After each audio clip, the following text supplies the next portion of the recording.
former elect lady of the Icgjc speaks out. Sorry, y'all. I had to start up the new one because when I got out, it kicked me out. So there's going to be 2 parts to this, which is cool. Because at the end of the last of the live chat, it was just a lot of chaos with myself and the sister. Just everything wasn't working the way that we wanted to, but fortunately we got it back up, and we're going to continue this. I was hoping to do this for 2 hours or an hour and a half, but I guess we'll start this new one, which, here we are, and we'll continue for another hour maybe. We'll see who comes on. Sorry again for everybody that got booted. Sister will be back on in a second. Technical difficulties. That's what happens with live streaming. You could expect anything. So we'll see if everybody else comes back. Maybe I should go on Facebook. I don't want to get out of the live, but I want to go on Facebook and send this link out. Sorry about that, y'all. The live stream went down, but we got it back up, and we're going to continue this Icgjc reminiscing, talking about the Israelite Church of God in Jesus Christ all throughout the early 2000s. We even went back to the Abba Bivin days. We were talking about how there's an audio of Abba Bivin's pretty much talking about the 12 tribes. He didn't really believe in that 12 tribes chart. That wasn't his thing. That came later on, but when you listen to like a former commandment keeper that's on YouTube, you can find this guy talk about Abba Bivens. He's an older gentleman that was recorded, and they uploaded a video sometime recently. Welcome back, Aaron Wahab and Eva Stansberry. Welcome back. Thank you for coming back. Sorry about that. So the sister will be back on in a second. Here she is. So are y'all able to hear me? Let's see. I can hear you good. I can see you. Oh, wait. Can I see you? No, you're frozen right now, but I can hear you. Oh, there you go. All right. So hopefully everybody else I think you should be good. How you doing? Sorry about that. I don't know. We had some technical difficulties, but we back, y'all. Yeah. Dang. I don't know what in the world. And I'm over here struggling, trying not to panic. Like, stuff happens. It's live streaming, it's like anything could happen.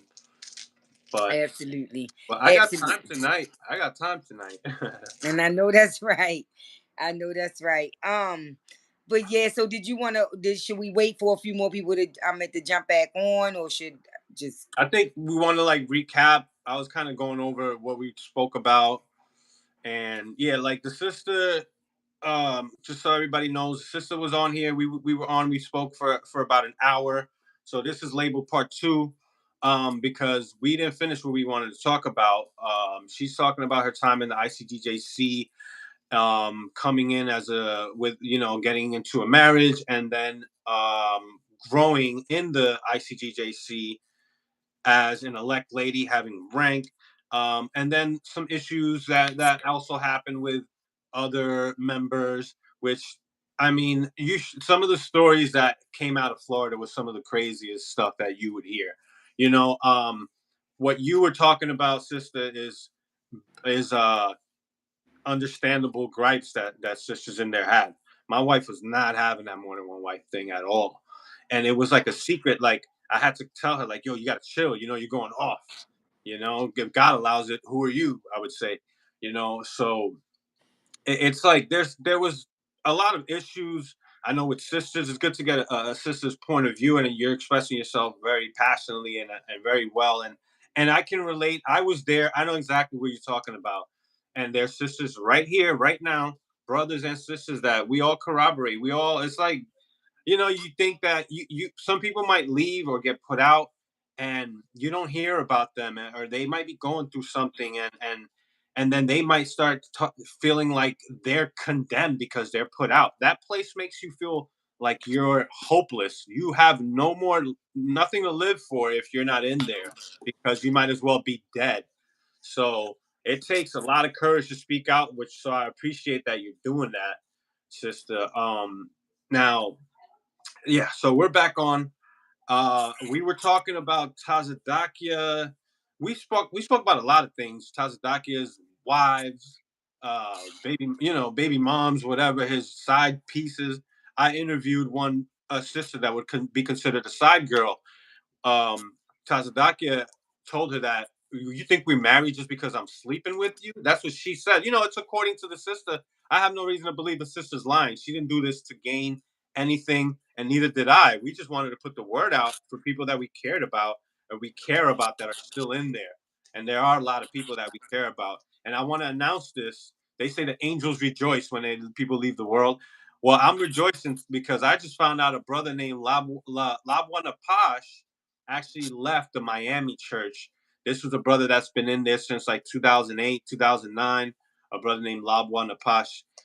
So I'm glad to hear that. If that brother's listening, welcome to freedom. Um, but yeah, we could go right back into it. I think we I, left I off wanted about I, Tazadaki. I was just kind of looking at the comments a little bit, and I wanna go here because it's a part of my story. But people that's brought up under religion and that has been conditioned to follow religion, all they know how to do is say God this, God that, God this, God that. But when you really overstand and understand that there's hundreds of gods, and the scriptures also allow you to know that ye are gods, but will die like men, you have to look at things from another perspective. So I don't do religion. And when I hear and I see comments saying stuff like, oh, God allowed this and God allowed that, that's religious rhetoric. That's religious dogma. That's religious lingo. And I don't do well with it. As a matter of fact, I'm sorry. I got to be authentic because that's where I'm at right now in this season of my life with my authenticity. But it makes my nipples itch to hear people talking about God said this and God said that and God said this. It bothers me because for real, my next question is, which God are you referring to? Because the Bible that you read talks about the God of this world who have come to blind the minds of many.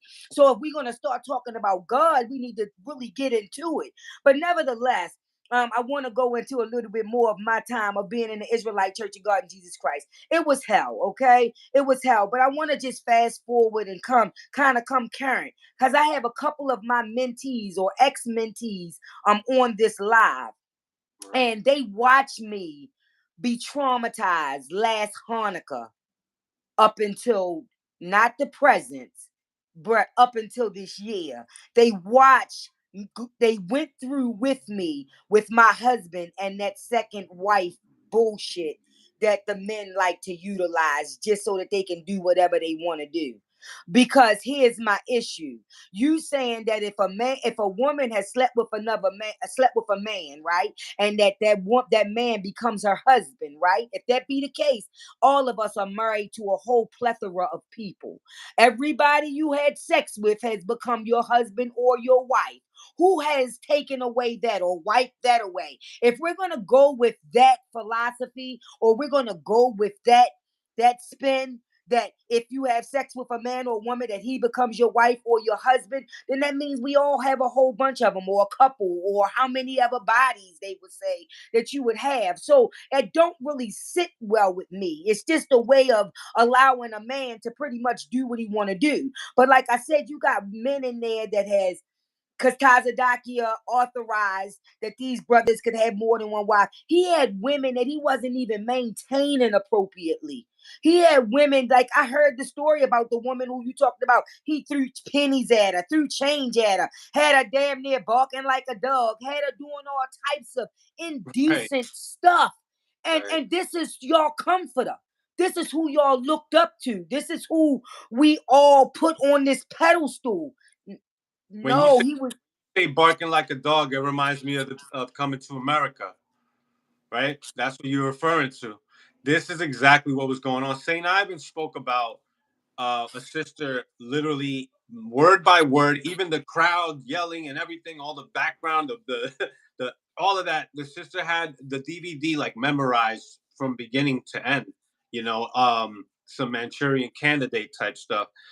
It's like I felt. like I couldn't think for myself.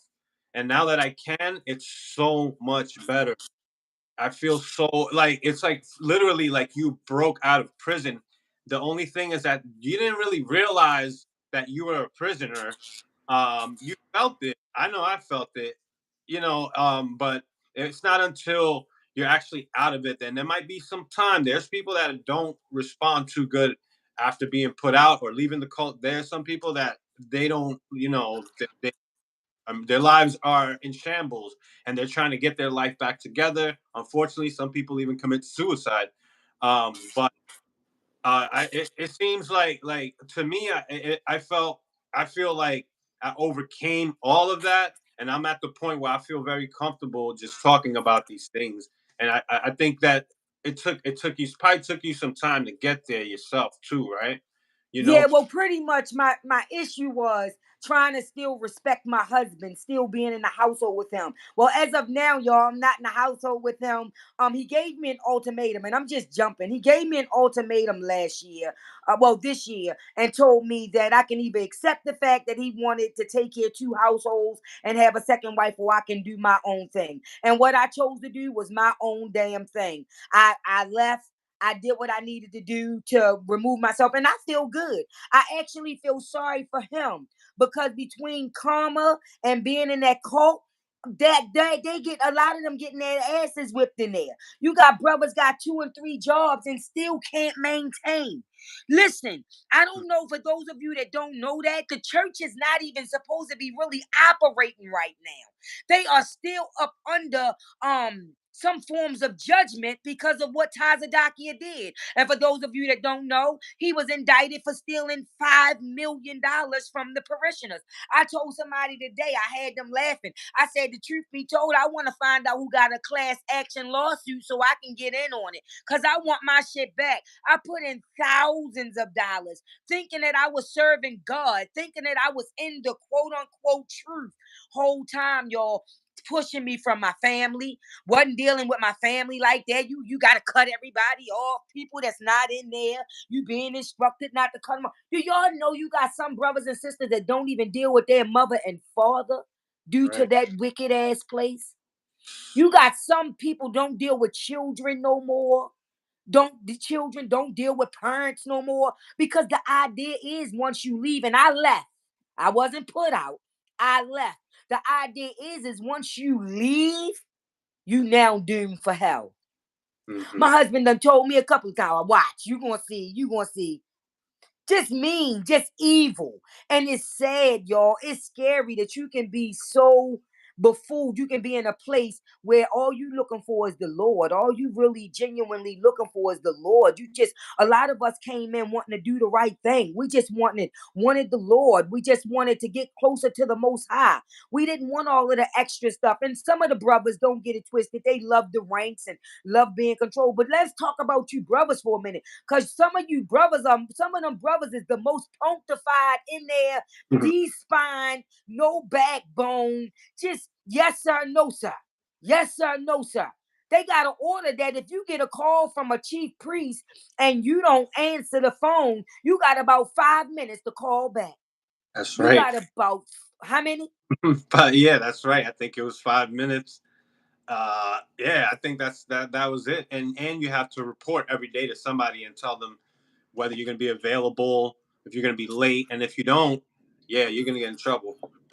Talking about finances. They want to know where you working at, how much you're making. It was ridiculous, y'all. It still is ridiculous because they still robbing the hell out of the people. And my heart do go out to a lot of them in there. Like my heart goes out to some of them sisters and some of them brothers who, guess what, y'all? The only reason they still there is because they think they going to hell. Well, I need to let somebody know that if you go look up John Darby, go look up John Darby. John Darby is responsible for imparting the rapture inside of the King James Bible. Here's another thing. Now they tell you we don't deal with the government, but you 501c3. We don't deal with the government. We don't deal with the government, but half of your sisters is on housing and food stamps and they getting from the government. How you gonna say you don't deal with the government, but you make the people pull on the government? You know, I had a question and I almost got all the way in trouble for the question, but how long are you supposed to pay tithes? Is it till death do you part? Right, right. Yeah. I don't know. Yeah. Let me ask you, what year did you leave? Huh? What year was it that you left? I left in 2020. Right after he died. And I was already done. I had already mentally left. I was already mentally gone. I told my husband, I said, listen, because every time you turned around, y'all, I was being pulled up. I was being pulled up by Apostle. I was getting a call. Every time he turned around, I was getting a call. I told my husband, I said, if I get one more call from Ed other Apostle asking me why I said anything to anybody, I'm done. And he was like, what? I was like, I'm done. You heard me. I'm done. He like, yeah, okay. He went on. Lo and behold, sure enough, not that long after, here come a call. I had changed my number, so they didn't have my number. Mind you, COVID going on, so we're not going to church. We just getting on a call. So my husband, they called my husband phone. My husband like, babe, Apostle, who was it? Which one of their little faggy asses? Amar War. Apostle Amar War want to speak to you. Apostle Amar War. And I'm like, I said it loud. I was like, for what? He was like, I don't know, babe. Here, just take the phone. I'm like, I'm not taking the phone. I already told you. If Mhm. another apostle call me, I'm done. And I walked away. It was like dropping the mic. Douche. And I felt so good. I felt so lifted, y'all. You be surprised. You like, how could you feel good after leaving all that you knew for the last 9 years because it was bullshit? And I know bullshit when I see it. I just wanted to do the right thing. I wanted to be there for my husband. I wanted to be this submissive wife. You know, I wanted to be this. I wanted to be that. Man, listen, I ain't telling no woman out there not to be submissive to your husband. That's not what I'm telling nobody, to not be submissive to your husband. But what I am telling you is if you are in any type of situationship, make sure whatever love is being given is being reciprocated. That's all I'm gonna tell you. Because a lot of them brothers in there are damaged. A lot of them are damaged. They don't know how to reciprocate. They don't know how to give. Nevertheless, my husband, the first situation about the courtship, my husband and this woman, they was being sneaky. This was the first situation. This was like in 2015, 2014, somewhere like that. This is the first situation. My husband tell me, yeah, well, a sister called, a sister want to get in the courtship with me. So I'm like, oh yeah. He like, yeah. He like, the apostle called me. I said, what did you say? He said, I said, yeah. I said, oh yeah. So you just great get in the courtship. I said, well, before you get in the courtship, man, you going to counsel. We going to counsel first because you're not even dealing with me right. I'm holding the house down. I'm taking care of everything. I'm paying. That's another thing. A lot of them women be footing the bills. I'm not saying anything wrong with the sisters helping their husbands. We help meets. We supposed to be able to help our husbands, but everything shouldn't fall on us.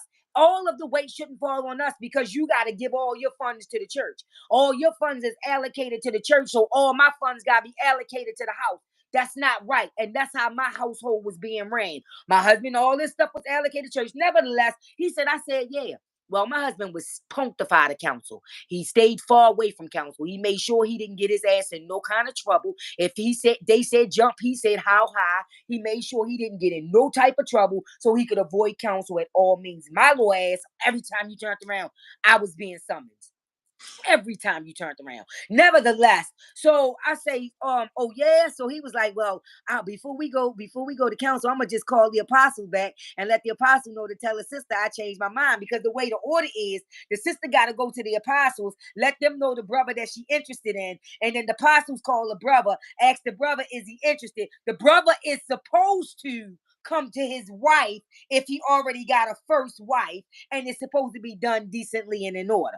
Nevertheless, my husband did that shit all wrong. So I get the pulling, I get the pride. I'm becoming Inspector Gadget. I'm asking him all types of questions because now I got him right by the nuts. Because now you scared to go to counsel with me, and now you got to call the apostles back to let the sister know that you're not trying to get in the courtship.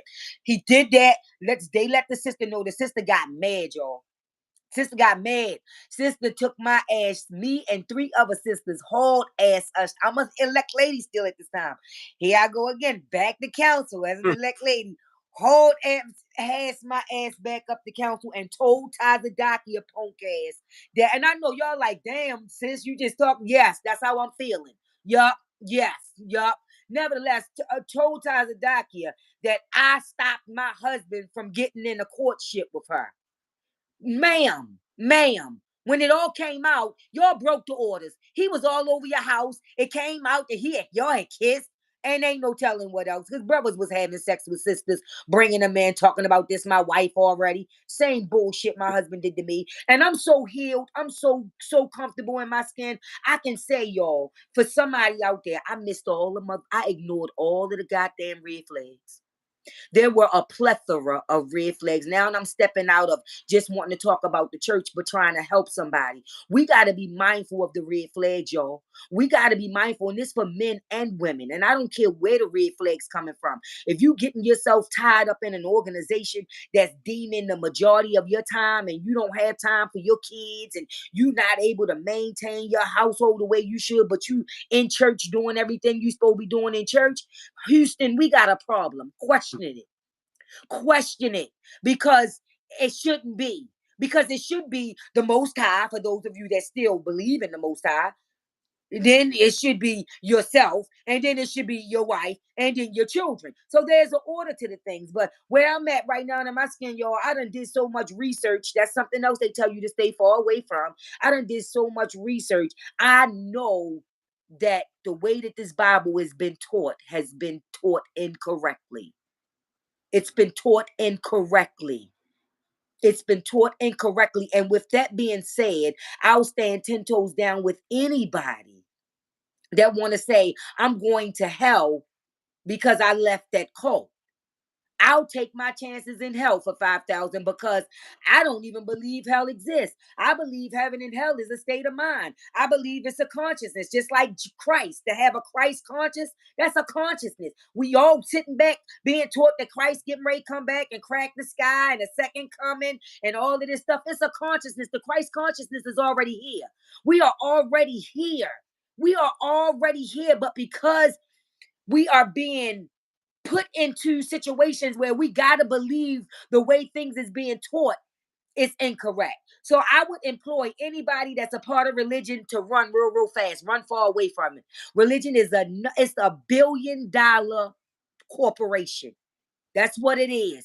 You got 3 major religions that's running prevalent right now. You got Judaism, and that's what the Israelites fall up under, Judaism, whether they admit it or not. You got Islam, and you got Christianity. You got a whole bunch of other ones, but you have those main 3. And guess what? All of them saying the same thing. If you don't do it like this, you're going to hell. Right. And I beg to differ.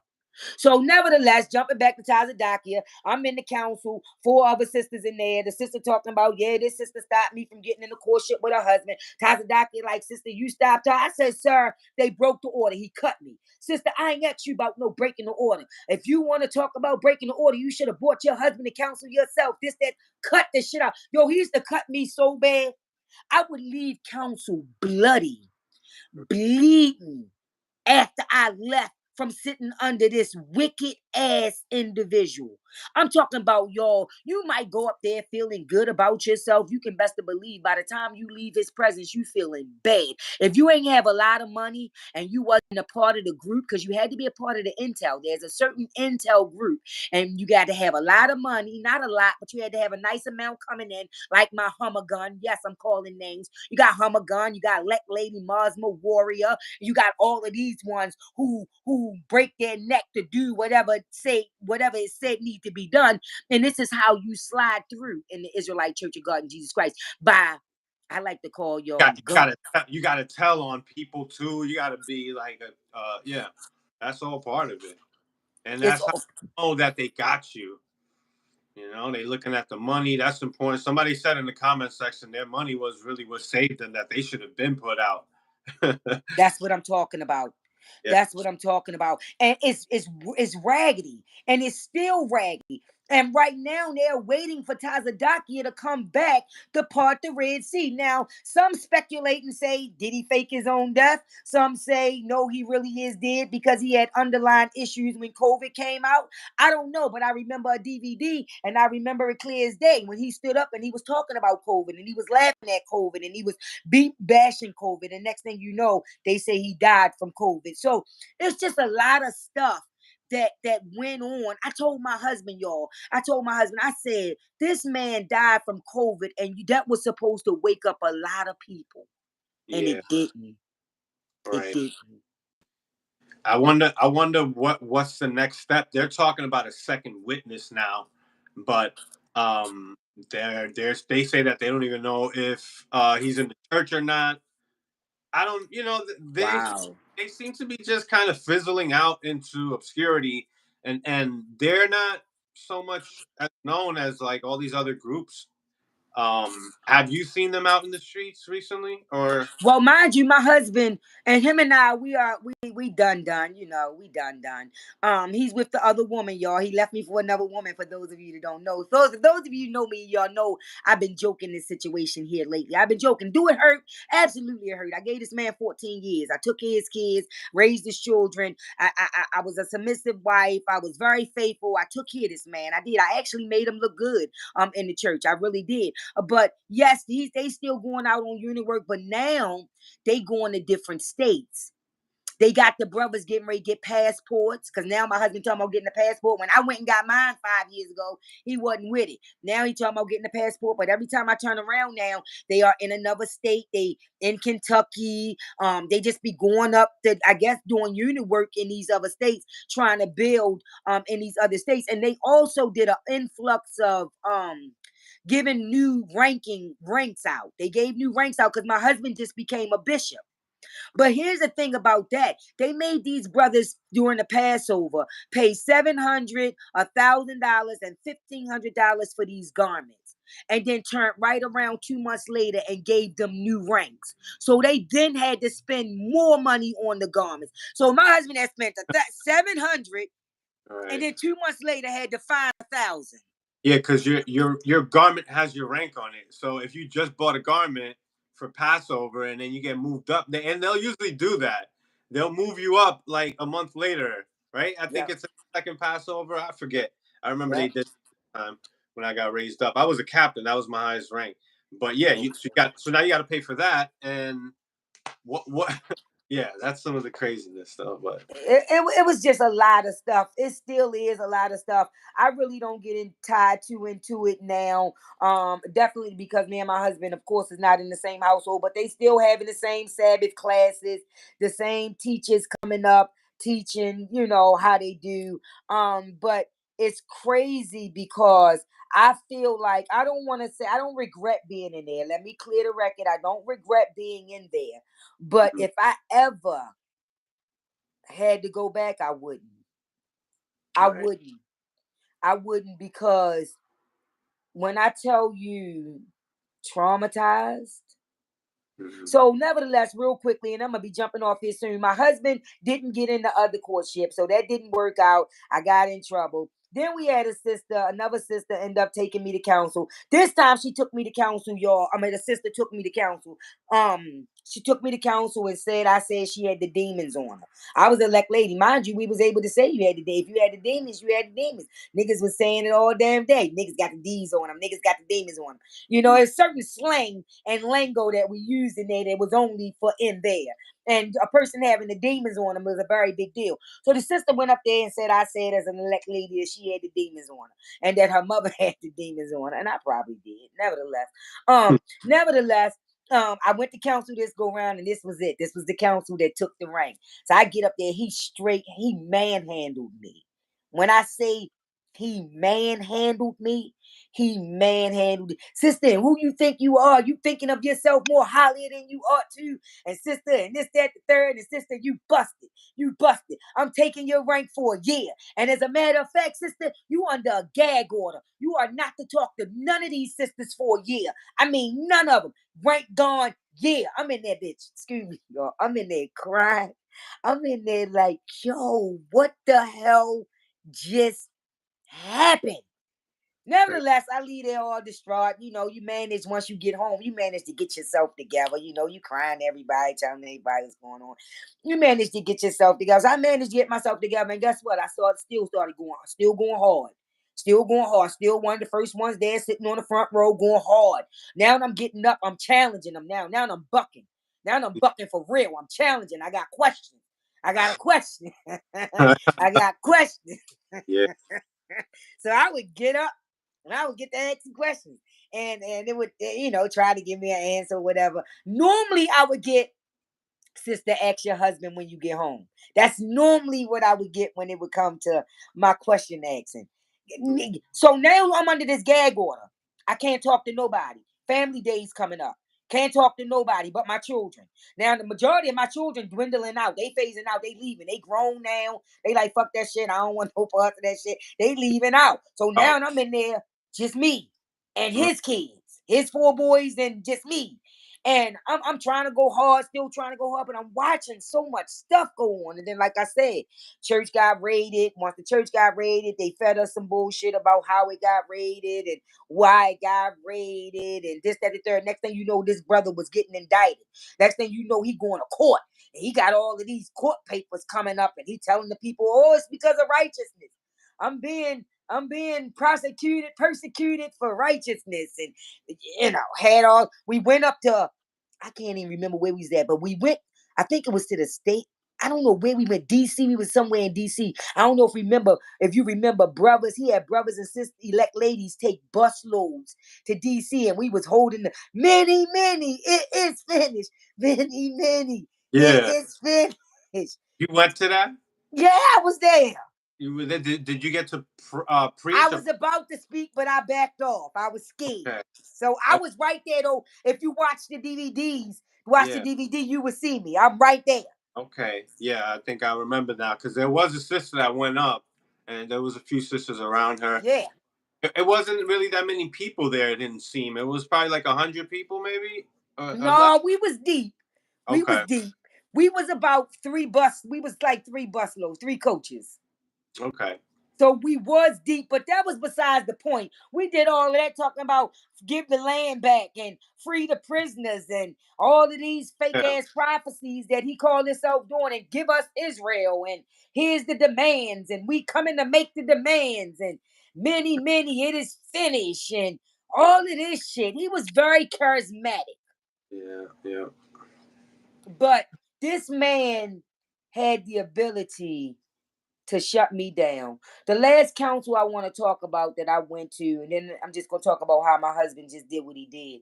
But the last council that I want to talk about is he gave an order and he told everybody, if you want to know, if you want to come talk about your gifts and your talents, just come up to council, talk about your gifts and your talents, because we're going to start moving your mind, y'all. I knew I was an herbalist. Knew I was an herbalist.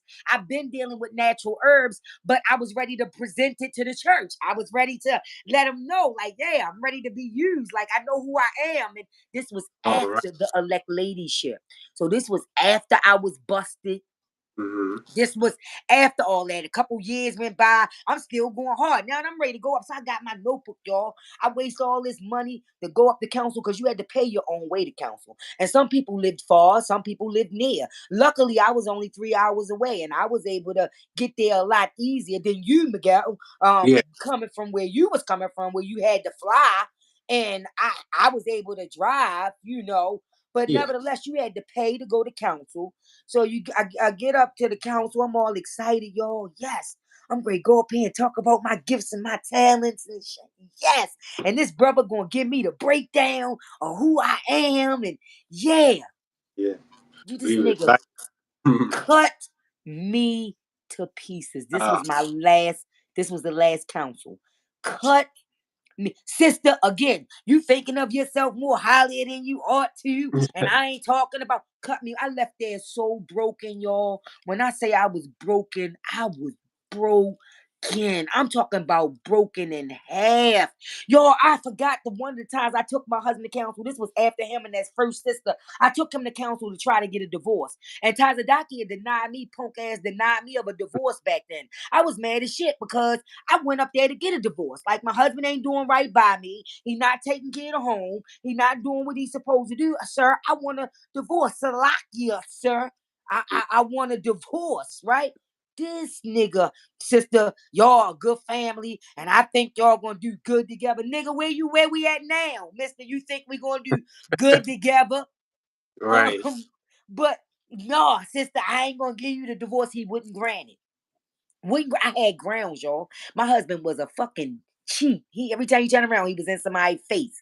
Well, you know, he allowed an elect lady, my cousin Taza Warrior, to divorce a brother named Lakadal when they were married, and it was because he wasn't doing right by her. The brother wasn't working, had 3 wives, and then Tazadakia allowed. You see, that goes to show you that he will allow certain things if he likes you, because that sister was the teacher's pet right there.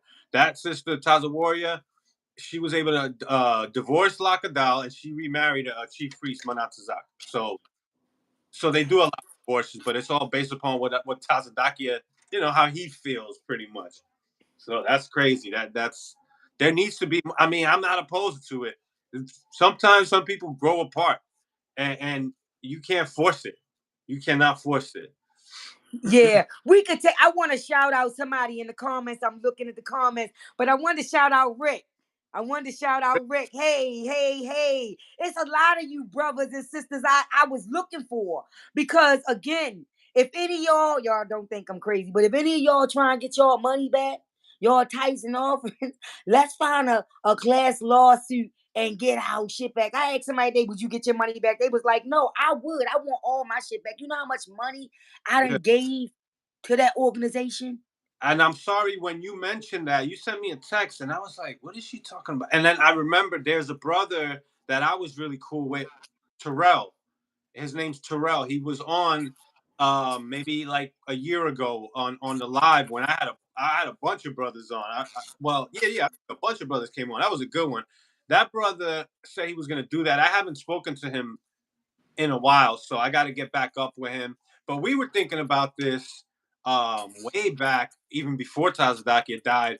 As soon as the trial was over, whatever, he pled guilty and was sentenced. There was a lot of talk about this. I remember there was a Facebook group created where brothers reunited, like former members, and we all spoke out.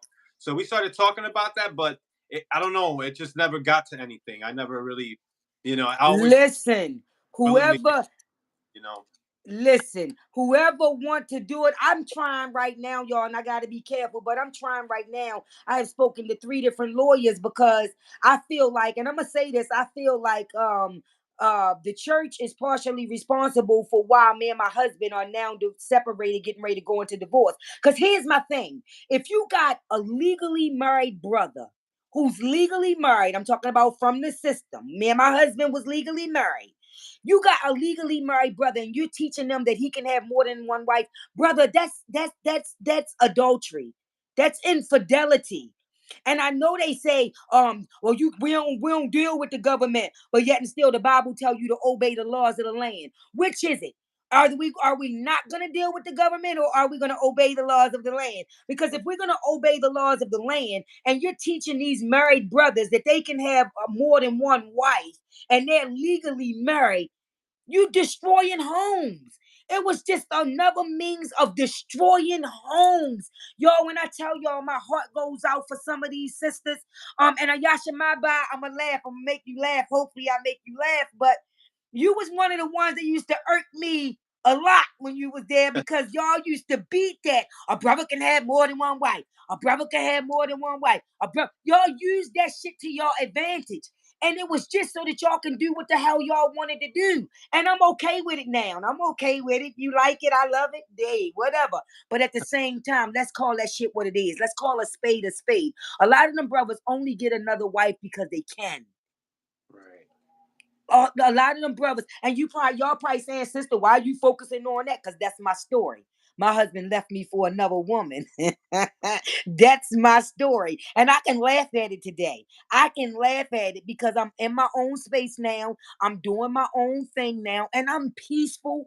I know who I am. I'm strong. I don't need validation from man.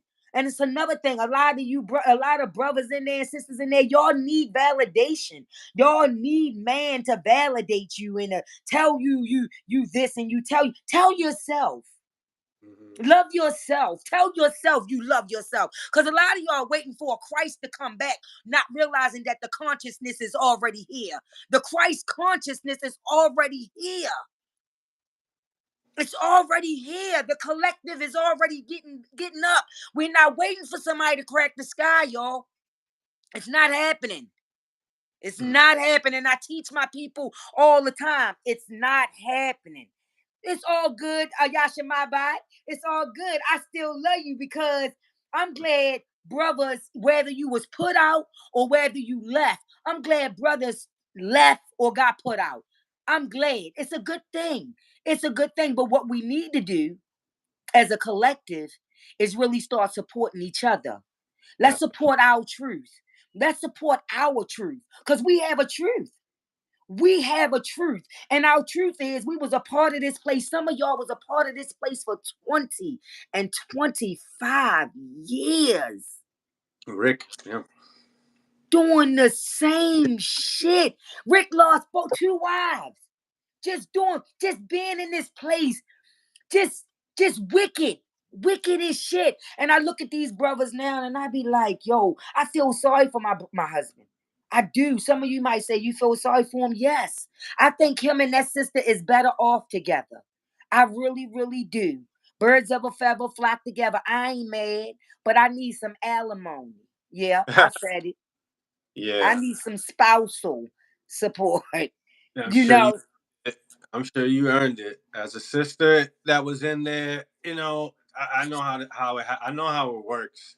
My wife dealt with a lot, and I praise her today. And we talk about a lot of things that, like you got to be prepared to get married. Brothers just be getting married. They don't have their life together, and then you're gonna have kids and bring an innocent, life into this world. We weren't ready for all of that. We were just having kids and relying some type of, I don't know, most high, something like something fall from the sky.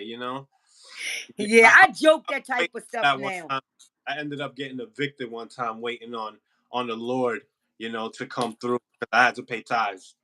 Baby, when I tell you, can you imagine how many families done had lights turned off, living in the dark, in shelters? Some of them sisters done been in shelters with their husband and their kids, but the Lord coming. But the Lord gonna do it. God gonna do it. Yo, I am not an atheist, but I am anti y'all God. I am anti y'all can have y'all God. It was a story in the Bible where they was joking the brothers like, where your God at? That's what I want to say to them brothers. Where's y'all God at? Because there's no way that you should have to pay tithes till death do you part. And then Tazadaki, a buffoon, he had us paying 2 tithes, y'all. I want my shit back. He had us paying 2 tithes. Then y'all bought all them damn DVDs. We was buying $30 DVDs, $50 DVDs, $200 collections. How many of y'all still got all that bullshit and be listening to some of the prophecies that's failed? There was so many failed prophecies. I can't even keep track anymore. Name a couple of them, Miguel. Name a couple of them. Yeah.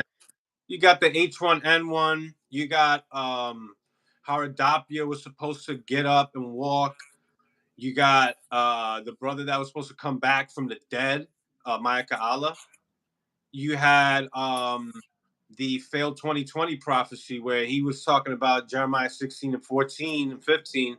Jeremiah chapter 16 talks about that it's going to be a time when we shall no longer say, the Lord liveth that brought up the children of Israel out of the land of Egypt, but the Lord liveth that brought up the children of Israel out of the land of the north.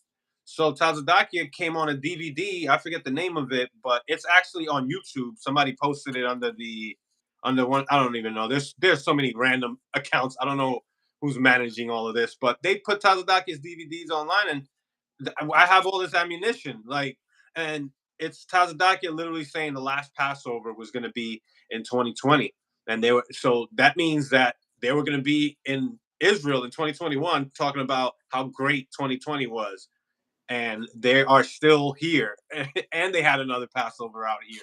I heard they had a Passover this year with a hologram Tazadakia. Really? So, my yeah, husband ain't tell me that. And yeah, I mean, I can't verify it, but and I don't have too much like connects up in there anymore. but There's you know why my husband wouldn't tell me no shit like that? Because I talk about shit like that. I talk about holograms, and I was talking about Project Bluebeam, and I'm one of those. So I talk about shit like that. He wouldn't have never told me they had a holographic Tazadaki up in there. There's a brother on right now. I don't know if he's listening right now, but he did comment a little while ago. His Chris wears Black Forces. He just recently left. He's from Miami. This is another brother from Miami. And Chris, if you hear me, Labwan Napash just left the Miami church, just so you know. But yeah, this brother is a son. He's a young man of a brother that I was in the Hebrew Academy. Or I used to teach him in the Hebrew Academy. I knew his father. And then he hit me up through the channel, and all of this. And he's like, I'm done, and we started talking. So he was telling me about what was going on while he was, and he was the one that told me that there was like a hologram Tazadaki or something. Yeah, I believe he was the one. So, it's pretty much verified. So I believe him. But they didn't want to put that out at all. There's no DVD for 2020 Passover now, I don't think. Or it would probably come out next year. So we'll see if they put that out. Maybe I'll have some footage of Tazadakia hologram. Yo, and they still doing the same shit though. They ready to do the Archangel Awards again. They get ready to do. They did all that last year. All of the Hanukkah events they did. Even with Hanukkah, man. Even with Hanukkah, like the cheapest gifts being given out. It's all thrown together. Majority of the churches, and they use a scripture to talk about the little hubs. Majority of all the churches is in the hood. The majority of all the churches is ran down. Majority of all the churches is barely making it, can't keep the phone lines on, all that type of stuff. It's just been a lot of, y'all, where is God in all of that? Where is the Lord? Yeah. Where is the Lord in all of that stuff? Look, the brother's actually in here, the one that left. Labwan Napash. I didn't even look at that. Yeah, there's man, I'm so Where you go? and yeah, and I'm good stuff, man. I'm glad. I'm glad people are leaving, and this is why I do this. It makes me happy to hear that people are leaving. Yeah. Did I think what I'm gonna do too is begin to. I said once me and my husband finally separated. I was great. Open. This is the opening. So I'm going to start podcasting myself. I have a YouTube channel. I got about 1,500 subscribers. I do want the people to know where y'all can follow me at. I am on TikTok. Keda KEDA 1893. If y'all can hear me, I'm also on Facebook at Gabar Agar. I'm also on Instagram at Herb Life Zen. So again, I think I'm frozen. Can you hear me? Yeah, can you hear me? Yeah, you're good. I think it looks like I'm frozen though, right? You could. Yeah. Right? Yeah. Okay. Yeah. But yeah, I just think y'all we should come up with, and I ain't trying to start no new regime. You frozen again. I ain't trying to start no new regime. But y'all, we got a truth to tell. We got a truth to tell. There's so many brothers and sisters that I would like to talk to. There's so many brothers and sisters that I would like to just talk to and figure out how we can collab. Because we should be doing this. All of us should be telling our story. Right. Every last one of us should be telling our stories. And I'm gonna be telling my story even the more on my TikTok channel. I got 14,000 followers on TikTok. I got, like I said, 1,500 followers on YouTube. I'm just really ready to start telling my story because it's been detrimental, y'all. It's been really detrimental. And the fact that they want you to think that you're going to go to hell for leaving that place makes it more detrimental. But I just wanted to open up the floor to see if anybody have any questions for me before I get off of the live. Is there any questions? Any information? Like I said, y'all can find me. I got 2 TikTok pages. One is a backup. You can find me at Lady Agar, LadyAgar. That's the backup TikTok. You can also find me at Keda, Keda 1893 on TikTok. You can find me on Instagram at Herb Life Zen. For those of you who don't know, I am an herbalist. I've been doing herbs for a long time. My YouTube channel is Gabar, Gabar, Agar. So I believe it's Gabar Agar. And yeah, my goal is to tell my truth. Yeah. I'm into telling my truth now. I really don't care how people feel because 14 years, well, I was only in there 9, but 14 some odd years of just playing with this level of religion, it's just it was a bit much. It was a bit much. And you got some people that are really traumatized, that had to come from out of there, had to withstand Tazadakia. Another thing I hated about him is how he would belittle people. He would get up and badmouth people, shut people down. Brother, who you think you are? Brother, no, nigga, who you think you are? Right. Yeah. I saw a lot of that. Just like a big bully. Yeah. Yes. Yeah. If any Yes. has any, I think there is a question actually. Make sure y'all give this video a like because this is the second video that we did tonight, and I want this to go out even further after it's all said and done, and people are going to be watching this from the ICGJC, and keep watching, man. For those, don't be scared. Once that fear goes away, you're going to see everything is going to come a lot easier, and all those red flags are going to be easier to actually recognize because you're not blinding yourself while you're in there. So yeah, make sure you give the video a like. I'll put the sisters links. I'm going to try to get as many links as I can because I already got you on TikTok, and I think I remember you. Yeah, I got you on YouTube. So I'll put Yeah. the description later on. Once this is done, I'll set that all up so I people do want to throw can my phone number out there, Miguel, because it's posted all over. For those of you sisters or brothers that want to reach out for me, just so that we can politic, you can reach me at 443-704-7310. I'm going to say it again. For any brothers, Rick, any of y'all want to reach out, y'all want to have conversation, let's do it. Like I said, the number is, wait a minute, I'm in the hood, y'all. 443-704-7310. I want to say this again because I know the brother's going to get a whiff of this. The Antichrist unit, I know they're going to get a whiff of this, right? I got to put this out there. I want to just say this for the record. You niggas are sad, okay? You niggas are sad. Y'all punctified. Y'all operate under a fear-based mentality. And all y'all doing is using and misleading the people. Now, y'all can come in. I want to say it first so y'all know, in case y'all hear a follow-up video. I'm looking forward to it. Y'all hear, or y'all might see clips of me being all sold out. I was sold out, y'all. I really was looking for the Lord. I really was looking for the Most High. So you're going to see me praising Yahweh hard. You're going to see me with clapping hard. You're going to see me sitting on the front row. You're going to see me always there. You're going to see it because I really thought that the Lord was going to show up. right. I really thought. And you're allowed to change your mind just like they changed their mind when they thought the Lord was going to show up in year 2000. They changed their mind and we can't change our mind. So that's how Exactly. I always respond when they say, well, you was in there. You love that place. And I did love that place at some point. I came in and I fell in love with the people, the doctrine, and the camaraderie. And I felt like I was doing something.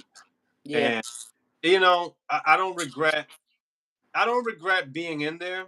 But because my life is what it is today, and that was part of my journey.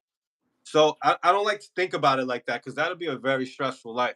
That's why I always like to look at the positive and move forward from that because what's done is done. What we're gonna do from here on, we're gonna be honest with ourselves, and that's what the ICGJC is lacking is they just don't want to be honest about what's really going on in there. There was a question asked. I don't know if you know, but what was like some of the judgments that the church had to be under after he was found guilty? I know they had some type of payment plan. The IRS was gonna like monitor them more. I don't know if you know. I don't have too many details, but you got to be careful because it's a very sticky situation. Right now, from my understanding, they are operating illegally right now. They're supposed to be still closed right now. So that's why you're not really hearing a lot. You're not seeing a lot of footage. You're not seeing a whole bunch take place because they're not supposed to be operating. But being with my husband, and a lot of the brothers don't even know. I don't know all of the orders, but I know they're supposed to be paying money back. They're not supposed to be taking money. The tithing system's supposed to be shut down. Yeah, pretty much. No money is supposed to be going back and forth, so I don't know how they running the bank accounts now or how they depositing it in or what exactly they doing with all of that, but they not supposed to be moving forward the way they moving forward. Nevertheless, I there don't is think getting cash anymore. they I don't you no have money orders. money orders. Got you. Yeah. Money Okay. orders. I All money orders. Yeah, well, for when that changed, but was that because of the raid and all of Yes. that? Yeah. Yes. Okay. Yes. And not only that, you got to remember he used he used Black Icon to clean money. It was Yeah. embezzlement. He was a 3 card Molly from New York. He was a flim flammer. Hmm. They did a lot of washing of money now. Now I ain't saying who I am and where I come from, but they did a lot of cleaning of money. Right. You know, there was a lot of there's a lot of that going on, and it still is because we y'all heard your boy Saint Basil was jammed up for stealing. Yeah, that's right. He has no rank right now, and that's the word that I heard from people that are there's still people in there that are talking to other people. I know there's some stuff being spread. I don't have any connection with nobody in there, so I can't really talk about what's going on right now. But I keep in contact with a lot of brothers, and we network, and sometimes that just comes up. Plus, they know that having the channel that I have and the platform I have, they want to give me information, and so I could get it out there too. But you saw Saint Ivan put that out there. Um, Saint Basil was demoted for stealing some money, and I think Tazapuan was wrapped up in that too. Yeah, Tazapuan's in jail. He did a whole year yeah. in rather, and I just wonder who's like the head of it and what's going on. Since you were there after Tazdaki died for a little while. Who was looking like was going to be the next guy to take over? Because I'm confused about that right now. Well, it wasn't. What they did was they really, really started pushing. It's kind of like a battle right now. Believe it or not, those 12 apostles is really battling right now of who's who. Cause you got Kakamakad who wanna really run. He's more of a stickler of order. He's the order. So he's running some things. You got some back and forth going on there. You didn't have a one man show. You had all of them. And my husband did make mention last year about a witness, but they don't have details. You know how they did y'all. They didn't give y'all no details. They just threw y'all asses out there to the wolves. Go out there and figure it out when you get out there. No details. I don't know what's going on. But they are talking about a witness, and the witness, from my understanding, is supposed to be within the 12 apostles. Okay. Yeah, I wonder what's going on with like Tazadaki's kids. Are they trying to make him, them? Yeah, I don't It's one of those things. know. I don't know if I'm the only one that wonder if he's really dead. But it's against the law to fake your death, right? That's It is. illegal. Yeah, it is. Yeah, but that's illegal. So was a whole bunch of other shit that he was doing was illegal. Because Nisha never saw his body. She was told that he died uh by agents, some feds or whatever. that were dealing with his whole situation. Because remember, he got a surrender date of like 90 days. Yep. Given 90 days, like, what is this? This guy, he had a sweet deal, Yep. and then within that time, that's when he died. So I was looking for him to be in prison. I was looking for his mugshot and all of that, and then Nisha put out a message on Facebook in the Facebook group that we had of former members, and she said that I think she said like he's sick right now. So that was like 2 days before she announced that he died, or 2 or 3 days. Oh yeah, he was sick because when he did that last DVD he had on a red garment. I think it was Hear No Evil, See No, Hear No Evil, See No Evil. I think he was talking about he was sick then. He was like, I'm gonna do the best I can, but if I get the coughing, he was making mockery of the of COVID. And he was like, if I get the coughing the whole time, he was sick. He was sick then. But from my understanding, his mother and his brother died. Right. Yeah, his mother died in November of 2023, and then his brother Amath Gabar, or Ronald Grant, or Roland Grant. I think it was Roland. He passed. He was already, he had like diabetes, I think. So he was amputee. He was like an amputee or whatever. They cut off one of his legs, and then he passed in June, I think it was. This is just recent. Like, they talk about everybody else, antichrist and rebels dying, and I'm seeing more people dying in there than outside of this place. It's kind of scary. And they'll rejoice if somebody dies that has left the cult. There was a sister named Patrice who was very overweight. She was asthmatic, and she had a lot of issues. And she left the church, and then maybe like a year later, or less than a year later, she died. And there were people commenting and saying like, "Oh yeah, that's serves her right," type stuff. Very sad. Yeah. I don't do that. Not even with like, well, forget Tazaki. I don't care. But like Tazaki's brother or his mom, I'm not gonna rejoice over anything like that. No. Yeah. Even with Tazaki, I try to keep it real, like, just talking about what's factual.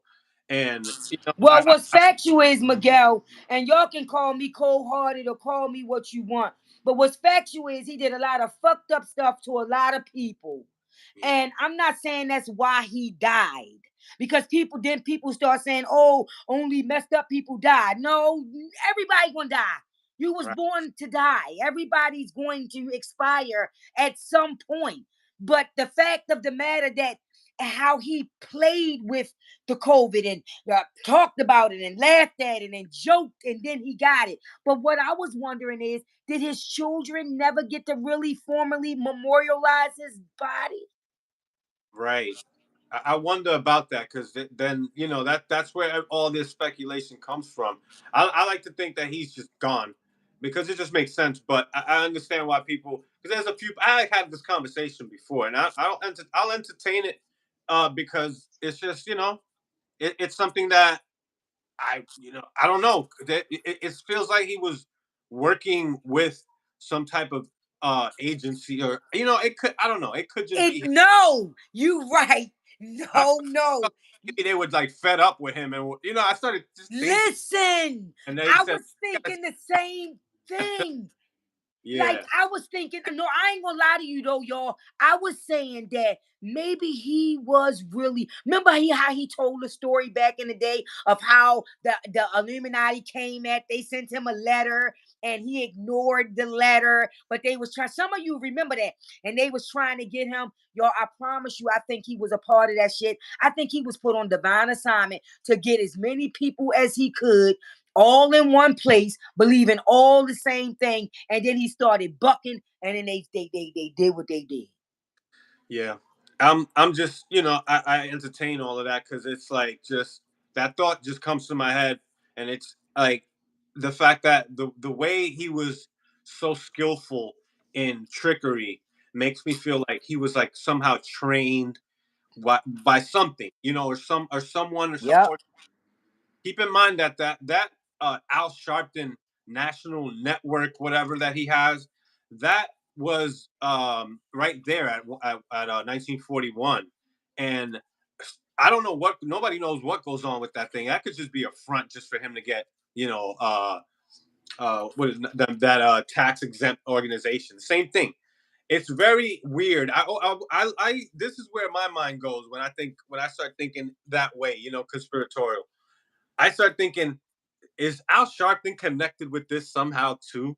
I You know, believe it. there's a lot of stuff that we took from his formula of protesting and the way that they victimize people of color and just try to use that and get close to you just because, whatever. And they do it just to exploit you. I see the same thing that I see in Tazadakia and Araya Yep. in Al Sharpton. And if you ever hear Al Sharpton talk, he sounds just like Araya. They're Yep. all in the same era, in the same neighborhood. You know that they were constantly always around each other. So Yep. I don't know. Just putting that out there. Of course, I don't know. But who's to say that they didn't somehow, connect? Because that Israelite Church of God in Jesus Christ, all of a sudden, when it moved to 1941 Madison Avenue, they changed the name to In Jesus Christ. And Al Sharpton grew up in the Church of God in Christ, Kojic, and that body of Christ doctrine where we're the members and we're the body by being the members. That goes back to Kojic.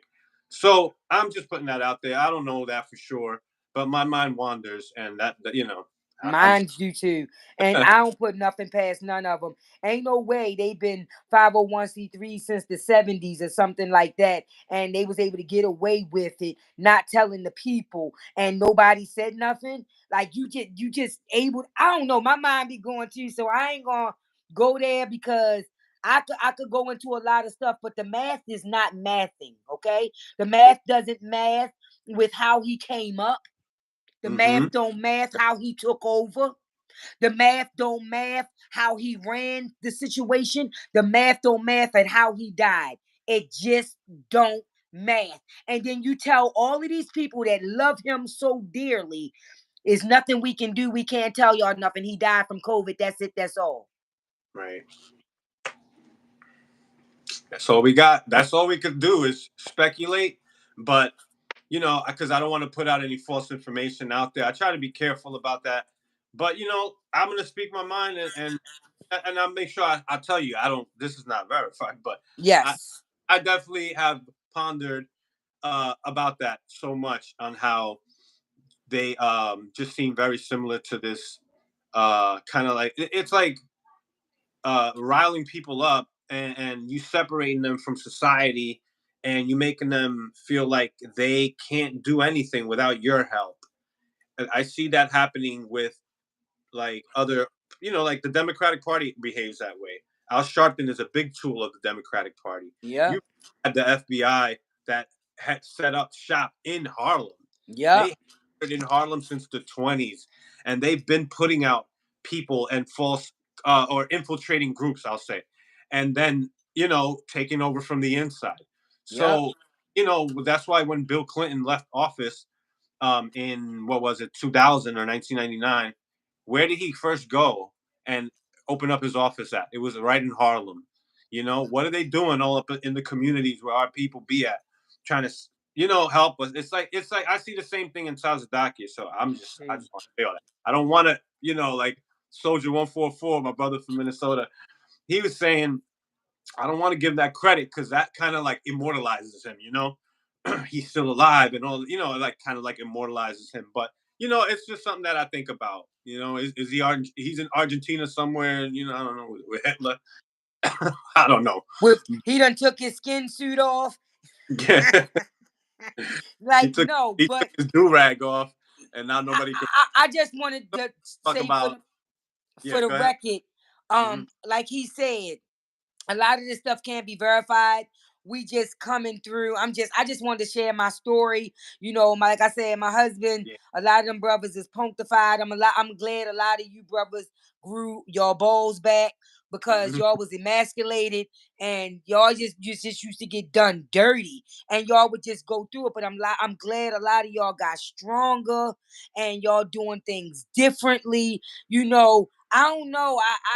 I just if the Most High really exists the way we proclaim that the Most High exists, I hope that the Most High get all of them fake teachers and fake pastors and fake apostles, and that's what I put out there. But for me, I'm doing good, y'all. I'm well. My 5 babies are grown. I'm dealing with my grandbabies. I'm happily separated. Yeah, I'm doing good. Like, all is well.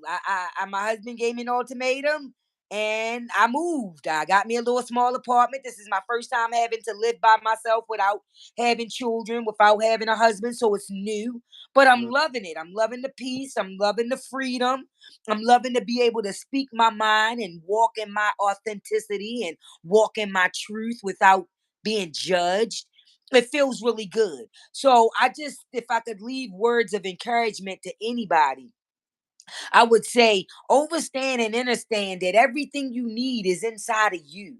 Stop looking outside of you for something to happen. We be looking outside of us. We've been taught to look outside of us for this God, and we've been taught to look outside of us for this spirit. Everything we need is already inside of us.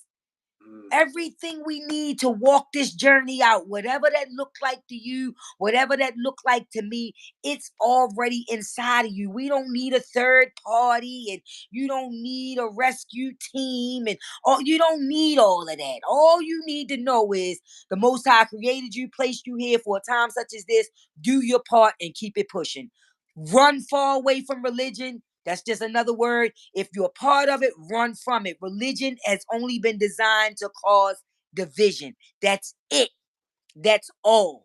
So again, thank you, Miguel, for having me on here. It's gonna always be a pleasure. This won't be the last time.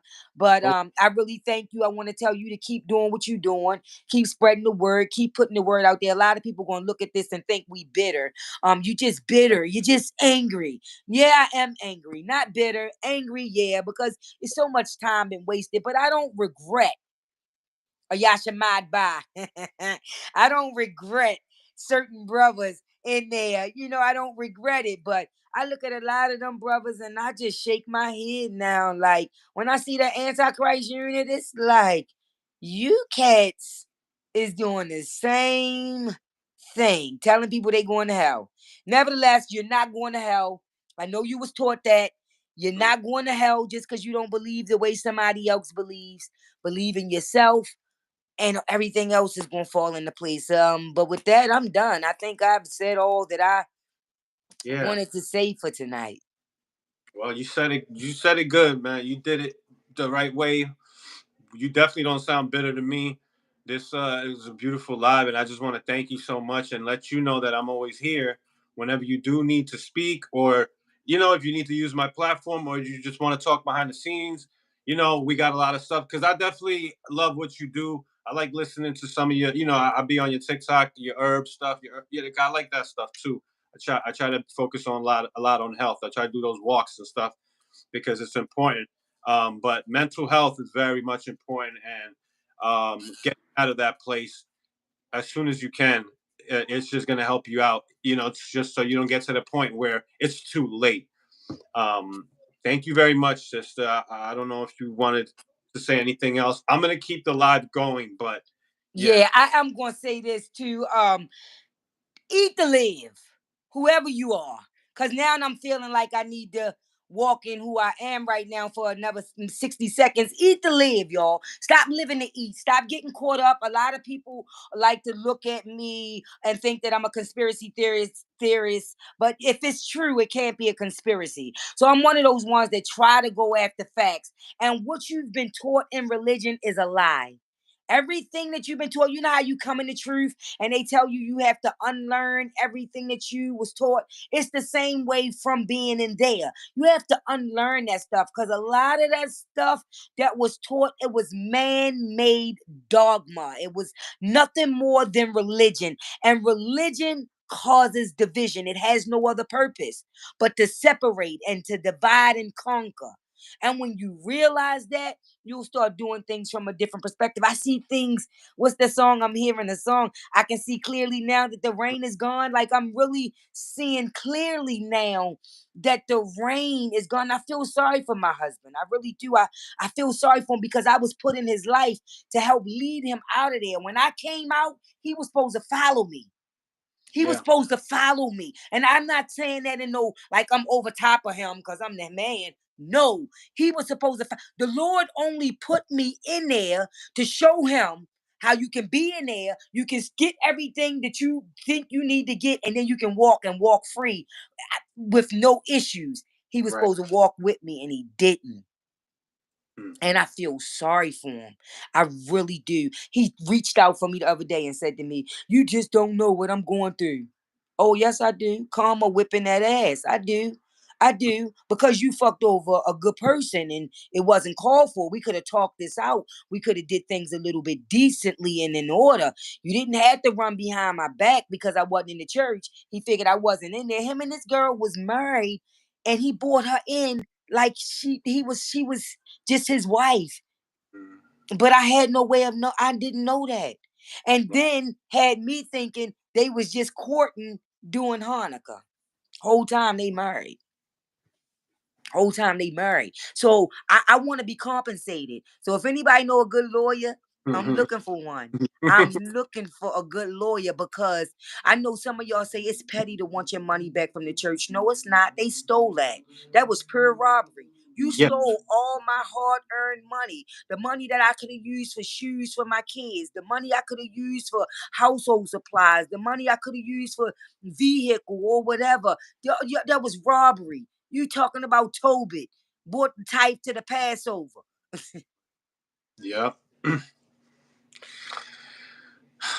I'm gonna get into that a little later, but yeah, them tithes, man, they got us. And then they say you were supposed to be if you we should the Lord could have said you got to pay 3 tithes, but Tobit was paying 3. All you got to pay is just 2, and they don't understand that there was a tithe, which is a tenth, and you had an increase of oil, you had an increase of barley, you had an increase of different things, which is all a separate tithe. When you've got one income and now you want to separate a tenth and tenth from one income, that's not what they were doing. They were getting income. It's just like if you have 3 jobs and you pay a tenth from one job and a tenth from another job, that all equals overall 10%. And it might sound like it's 20, they're just adding it up, but if you know math, and I'm very good with math, percentages don't work like that.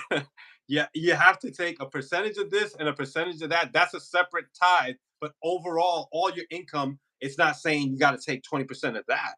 So No, because it said your increase. right. So if my regular money, and I had to explain this to my husband, if my regular money is just paying my monthly bills, right? And Mm-hmm. that's no increase, why am I tithing off of that? That's Mm. not an increase. That's monthly maintenance to maintain my house, to maintain my family. That's not my increase. But again, how long are they gonna pay tithes till death do them part? Is the Lord saying you gotta pay? They talk about the worldly church and the pork chop eating pastor, and they talk about the pork chop eating this and the pastor in the church. They doing the same thing, flim flamming, flim Yeah. flamming, flim flamming. But just got the people scared. Yeah. Scared. And even they get you even more scared in these cults, because some of these churches, I'm all for your right to believe what you want to believe, but then I also have the right to critique you and criticize you. I also have that right. So even though I'm all for their right to do what they're supposed to do, there's a way to do these things, and they're not doing our people right. They're separating marriages, they're separating households. That's one of the worst things you can do. That shouldn't happen from you just looking for God. All of a sudden now you divorce and your kids saying, "I hate you. You're going to hell, daddy." Not that we're going through that, but there's people that are going through that, and that's some of the worst things. I can't imagine if my kids are still in there and I'm out. I couldn't imagine how like I when I left, my wife left. It's just that's I didn't have to convince her. She was like, "Yup, I'm out." You know? I got one more question, and I promise it's gonna be it. But here's the $99,000 question, right? They say you can only use the King James Bible, like only use the King James Bible, only use the King James. Don't go after the other Bibles, right? But we Right. got Bibles that predate the King James Bible. Right. You got the Ethiopian Bible. You got Bibles that predate the King James Bible. And they got all of the books in it. It got the 12 apostles in it. It got Enoch in it, which they told us to stay away from Enoch. It got the Apocrypha in it. They got all of these other books. I don't know. I just hate religion, y'all. I could go on and on and on. And if you follow me, you'll see that's my biggest pet peeve. I hate religion. I don't want nothing to do with religion. It makes my nipples itch. It bothers me. It gives me indigestion. I can't do it. I hate it. I hate everything about it. So to be a part of it, Yeah. I'm debunking it. I'm debunking it because it's not right. But nevertheless, I'm gonna get on up off here. My jacuzzi is calling me. All right. All right. um, It's great talking to you. I'm glad you came on. You know, do what you got to do. We'll be in touch. And, you know, thank you again. Peace out. I love you, sister. You're great. talk to you guys later. Thanks, everybody. Hey, send me this if you record it. Did you record it? It's recording because it's live streaming. So it's going to take a while for it to actually come up. But, you know, I'll send you the link once The it comes. playback. Okay. Yeah, the playback. I'll find a way. I'll send you both. That first live should probably already be up. It takes a little while after we finish. Okay. Keep me posted, and I'm gonna text you my information so you can just post it. Yes, ma'am. All right. All right. Talk to you guys later. All right. Take care. Good night. Peace. Thank you. Man, that was great. That's a good sister right there. I got in contact with her about a year ago, I believe. Maybe, I'm going to say about a year ago. She sent me an email, and I get a lot of emails from former members and current members that are trying to escape or that are trying to understand what's going on or trying to get in contact with somebody that's out, or family members of believers and current members. I get family that hit me up and try, they find my channel, trying to understand like what the hell is going on with their kid who's joined a cult and is now living in they don't even know. Some of these people, they get into these issues with the family because I know when I came in there, I was trying to recruit everybody in my family. Everybody. I thought I found the hidden gem, like something that was the hidden truth, pretty much. So I wanted to expose that.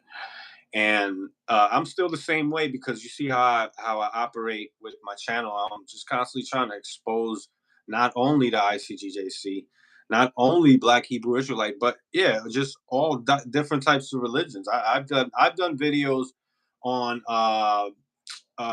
Catholic priests that have been caught doing all types of unspeakable things, because there's a problem. There's a problem with society, with humanity, period, man. We're just prone to all types of stupid stuff. But when you start using people and by the droves and using religion, which is protected by this country as, your right and, separation of church and state, and you get a tax exempt. So there's a lot of protection for religion. And that's part of the reason why people have a lot of problems with it, because they get coddled and all of that.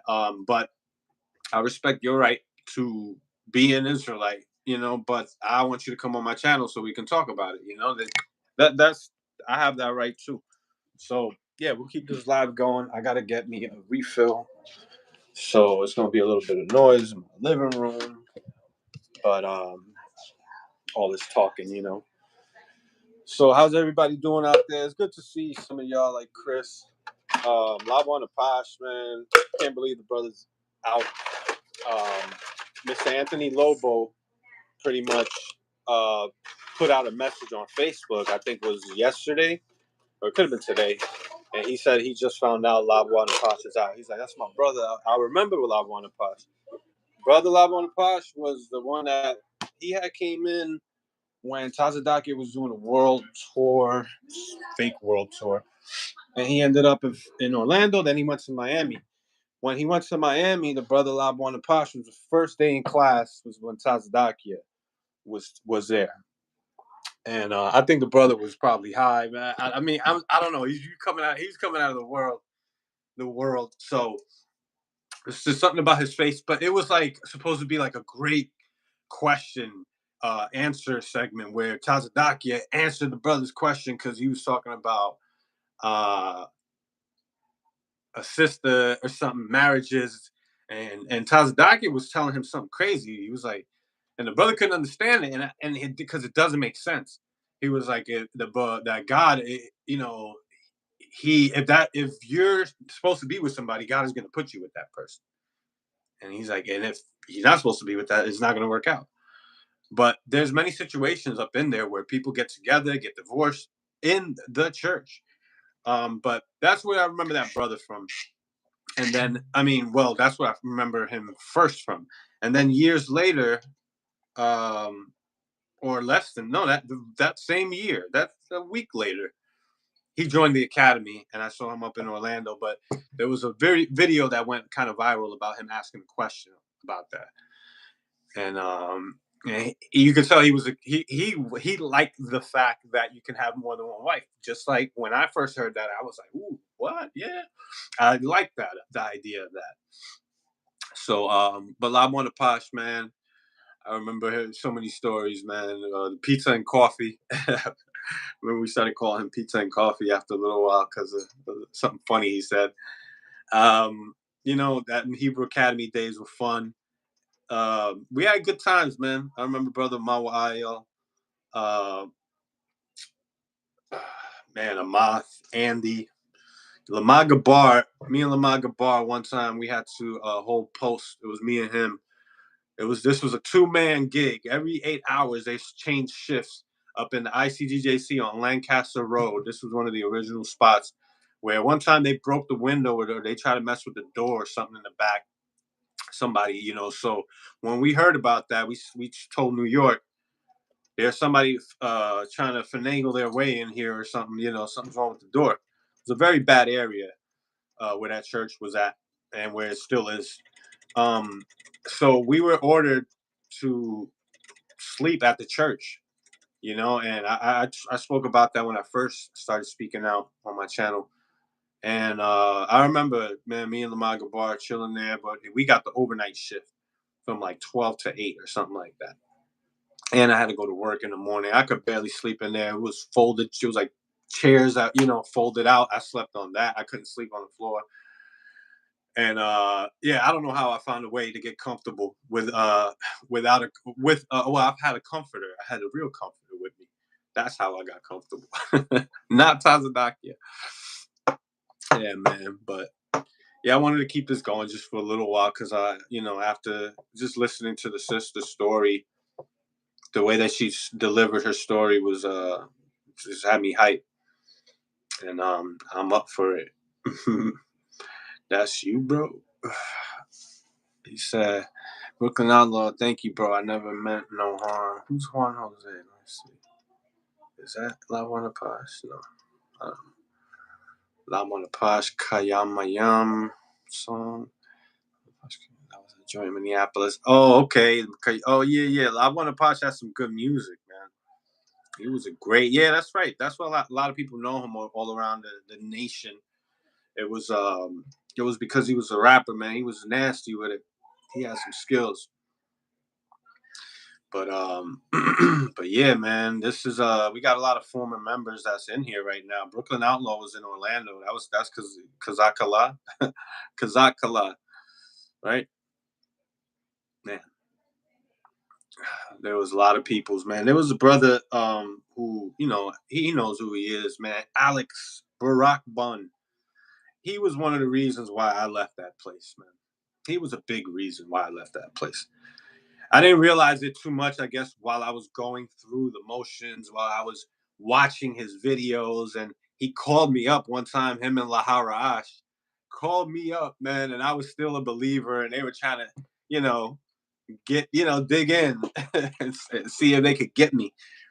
And I was not budging that much at the time, even though I felt what they were saying, everything they were saying was true.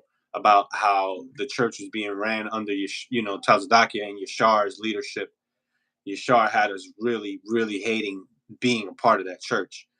And we didn't. What I didn't really realize is we would always put it on Yashar, and then brothers that were still believers would, I complained one time to a brother, and nobody got reported. We were talking about each other, we were talking amongst each other, and we were being honest. This was before I decided, before I got put out, because I started seeing shit, and I got myself put out. I didn't want to be there anymore. And I had a conversation with a certain brother named Sha'ara Ka, E-Man. That's my brother.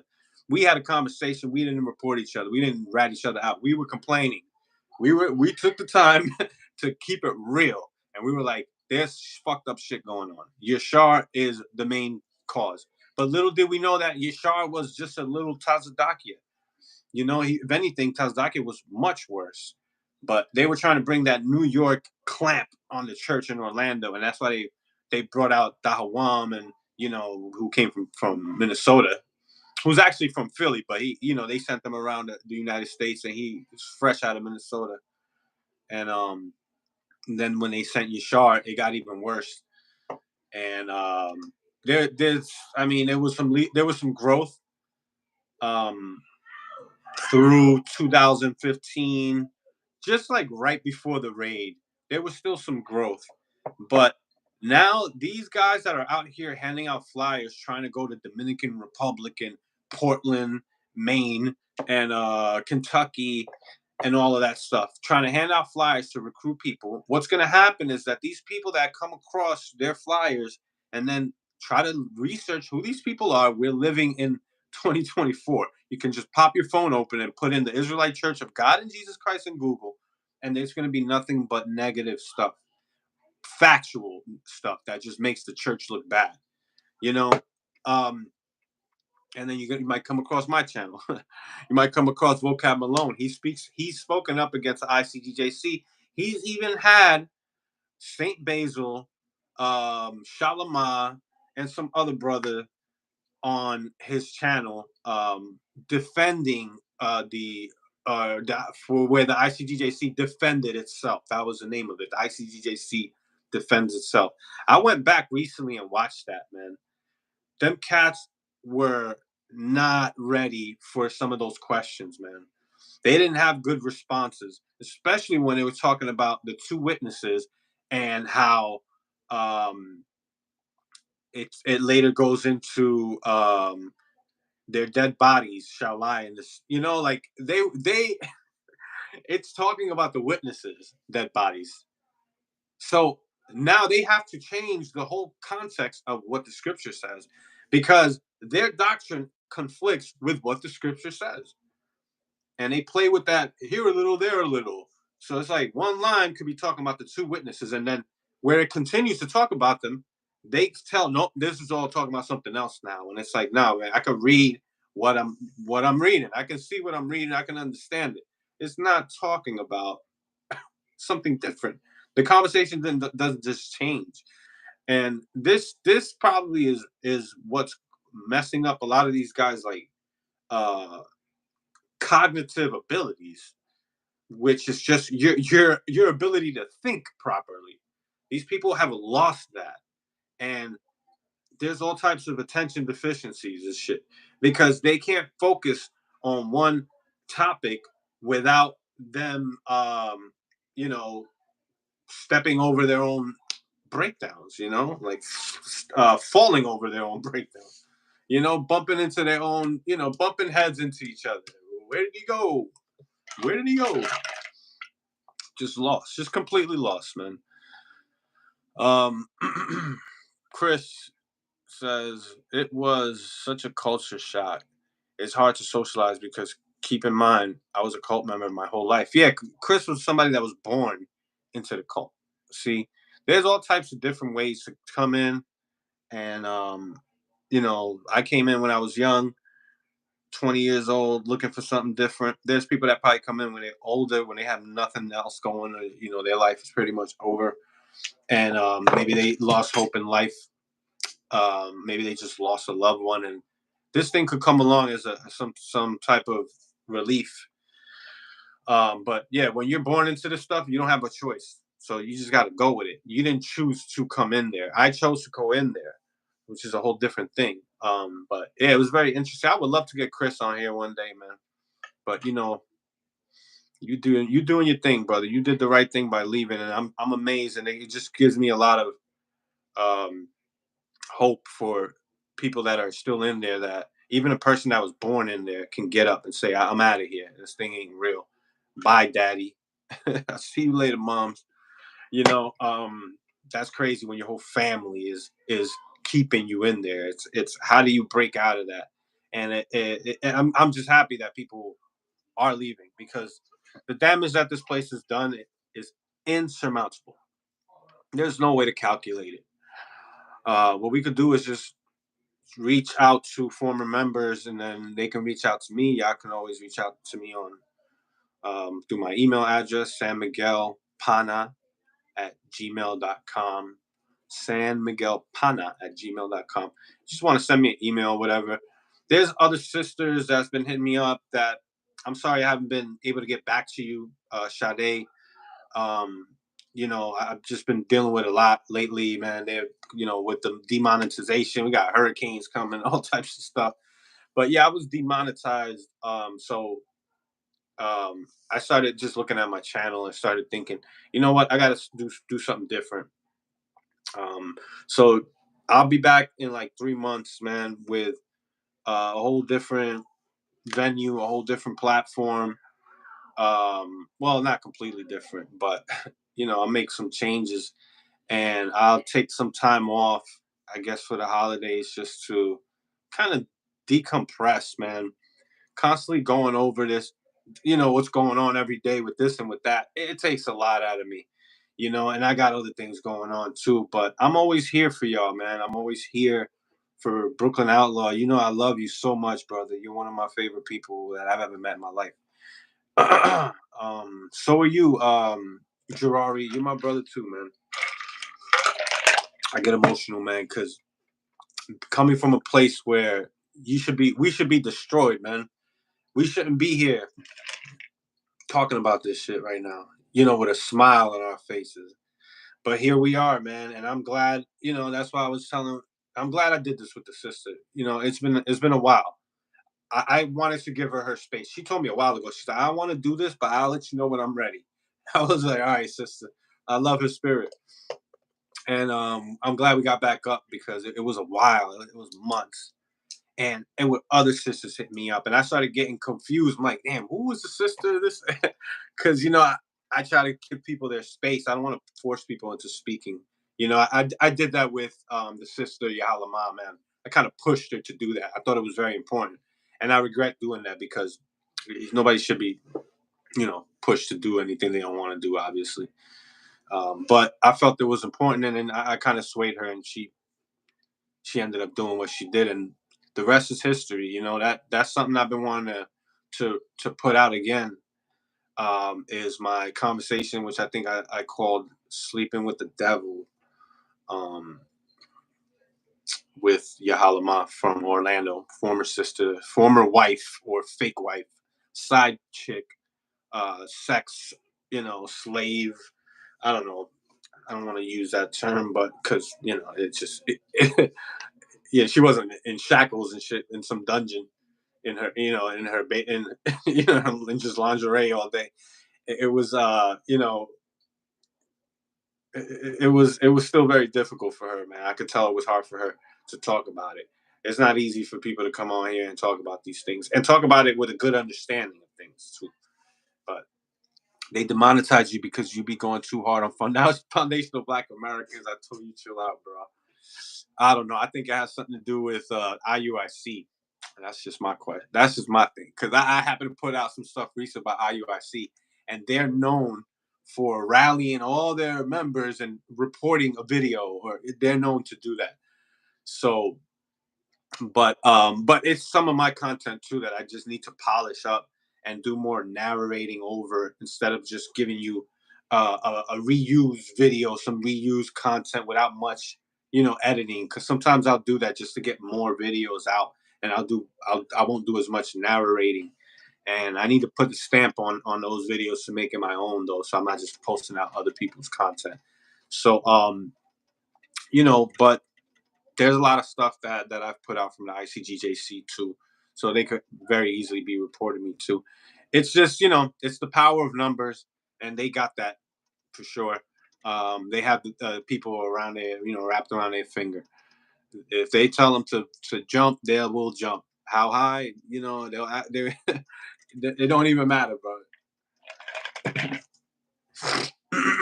To them, it's a pleasure to be used by them. To the members really take pleasure in being used. I think at this point, because those is one of the red flags. It's just the way I was used to do their will, pretty much. Yeah. Mega Dardigner says, yeah, IUIC be doing some crap too. The whole movement is just falling off slowly but surely. Yeah, I think just like that atheist movement. The atheist movement was big online, man, on YouTube. It was some years there that thing was going hard, and then that kind of fell off. And they probably recruited a lot of atheists, but they probably just not interested in doing those type of videos anymore. But there's still atheists that do that, and then debate Christians and stuff like that. I like watching stuff like that. It actually that's how I learned a lot of stuff that I know today. And what I realized, man, is the more I learned, that more I realized that I didn't know anything, especially when I was in that church. I knew nothing. To be out there talking on a megaphone as if I'm, just have a good, well understanding of scholarship, the history, the languages. I didn't know a lot of that stuff. The little bit that I knew was the scriptures, and then we could trip people up, especially Christians that don't read the Bible, real easily with the way that we, wielded the scriptures. And that to me felt real. Like I felt like I was doing something, like it was the truth.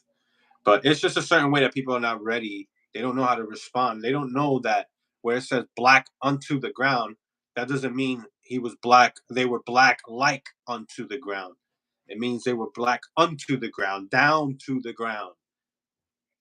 That's there's different ways to interpret Jeremiah chapter 14 and 2. And that's the problem. It's these interpretations. There's no one solid way to say this is what it's supposed to say. Some scriptures are clear, and some, especially when it comes to laws, they're very direct, and there's no getting away with it or getting around it. But then there's scriptures like, when Israel was a child, then I loved them and I called my son out of Egypt. Now, there's people that can say, oh, that's a double meaning. That's talking about Christ and it's talking about the nation of Israel. But we don't know that it's supposed to have a double meaning. It could possibly just mean that, or just possibly just be that the people that wrote the story of Jesus and put him going to Egypt and coming out was just doing that to try to make some type of corroboration with what happened with the people, the nation of Israel coming out of Egypt. And now that can be used to mean, oh, Jesus Christ now represents the nation of Israel. So things were written like that for a reason. None of it means that it's true, none of that. But I respect people's belief, and I won't trample on it too much when it comes to actual just believing in a God, or even if you just believe in the Bible. I'll get at the Bible too, but it is what it is. But there's a problem with the Icgjc. And we can go to stuff outside of the Bible. But yeah, we can go to their breakdowns too. Jeremiah 14 and 2 is misinterpreted by these people. It doesn't say that they were black like the ground. It says they were black unto the ground, not like unto the ground. Go look up the difference between like and unto. Sometimes you'll find scriptures that says like unto this and like unto a man that whatever, which is comparing it, is giving an analogy like this. That's not what it's doing in Jeremiah 14 and 2. And the word black is being used differently. That's the problem with just sticking to the KJV. KJV is not the best and only the greatest Bible, and it's not the best translation. King James was not black. King James started the Virginia Company. If you remember the movie Pocahontas, you remember they had a song, Virginia Company. That is the company that was brought to Virginia by King James of England. and he was basically chartering the slave trade. And then the Royal African Company was another company that was created by his sons later on, and they helped push the transatlantic slave trade. How the hell is King James an Israelite, a black Israelite, when he did this? And people want to say, well, where Judas did what he did, and it's like, okay, you guys are crazy, man. We've seen these images of King James that people try to pass as a black man, and it doesn't fit, man. It just doesn't. Black and white images, the hatchet drawings. A hatchet drawing sometimes can be shaded, like they'll do that. They'll shade like a part of the face, and is that why they think like he's black? It's crazy, man. But I've seen actual photos or like Photoshop images of a King James photo. It's a real actual King James painting, not a photo. And he's white, which is what he was. He was Scottish. There's actual painting of him, there's a bunch of them, but there's actual painting which is color, and he's white. Now I forgot when it was painted. I think it was painted in 1616, 1615, 1616. He's wearing red, and he has like a white puffy thing around his neck.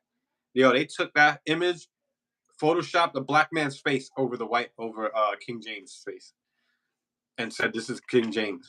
And this is the type of stuff you find on Pinterest. It's never like a .edu or .gov or like an actual source that takes you back to, I don't know, Westminster Abbey, or because you'll find paintings of kings that are sitting in Westminster Abbey Museum in London, of all types of kings, and they'll date back to that century, 17th century, man. This was painted then, and you can do tests to find out how old these paintings are. You can actually test them, but these things have been around like for hundreds of years, and they've even been spoken about in books where they're talking about these drawings, books that were written hundreds of years ago. So to say that no, this is some new whitewashing thing, is just doesn't fit. But it doesn't make sense to think that King James was a black Israelite, and this was a time when slavery was at its peak. And how the hell is there a king now pushing that actual slavery of his own people? That's I mean, it can happen, but that doesn't make sense when you're talking about a prophecy that the white man was supposed to be your enemy and he was going to sell you and all of this. Well, you have your own people selling you now. Doesn't the scripture in Deuteronomy say? Because that's what people say when you bring up these actual historical facts about the transatlantic slave trade being pushed by King James. They'll say, well, that's because there were black people that were doing the devil's work.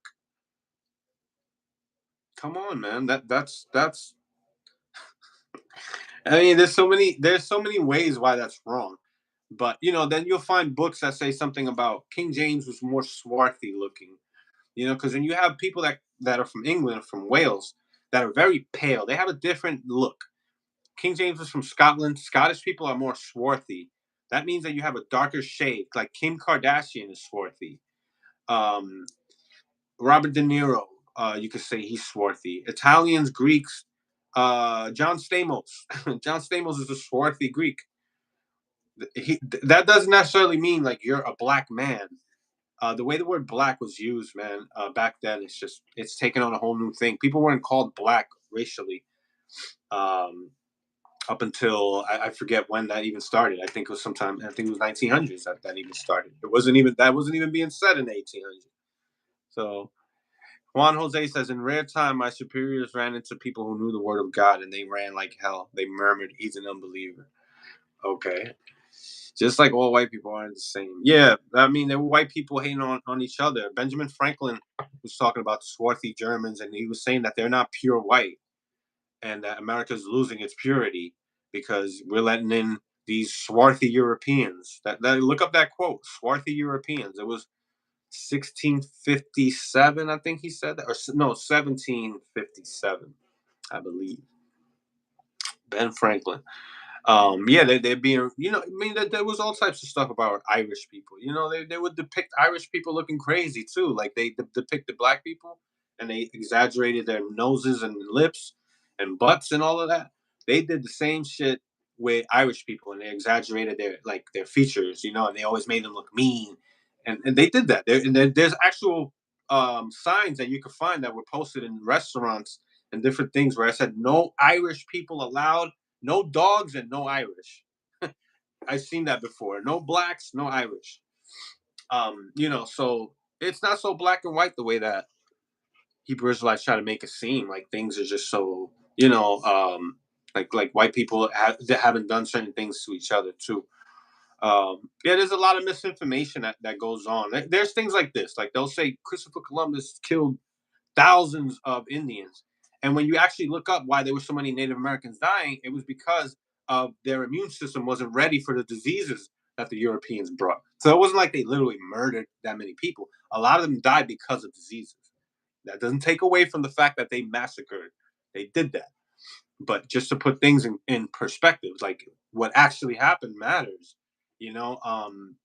So to say that Christopher Columbus slayed hundreds of thousands of Native Americans, it's like he did it, man.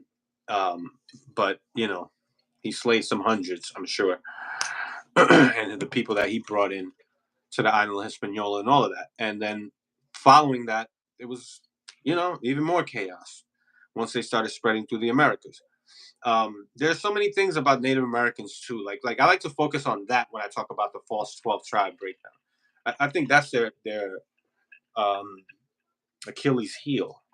Is that trying to mix blacks and Hispanics, blacks and Native Americans to be the same people when they're not.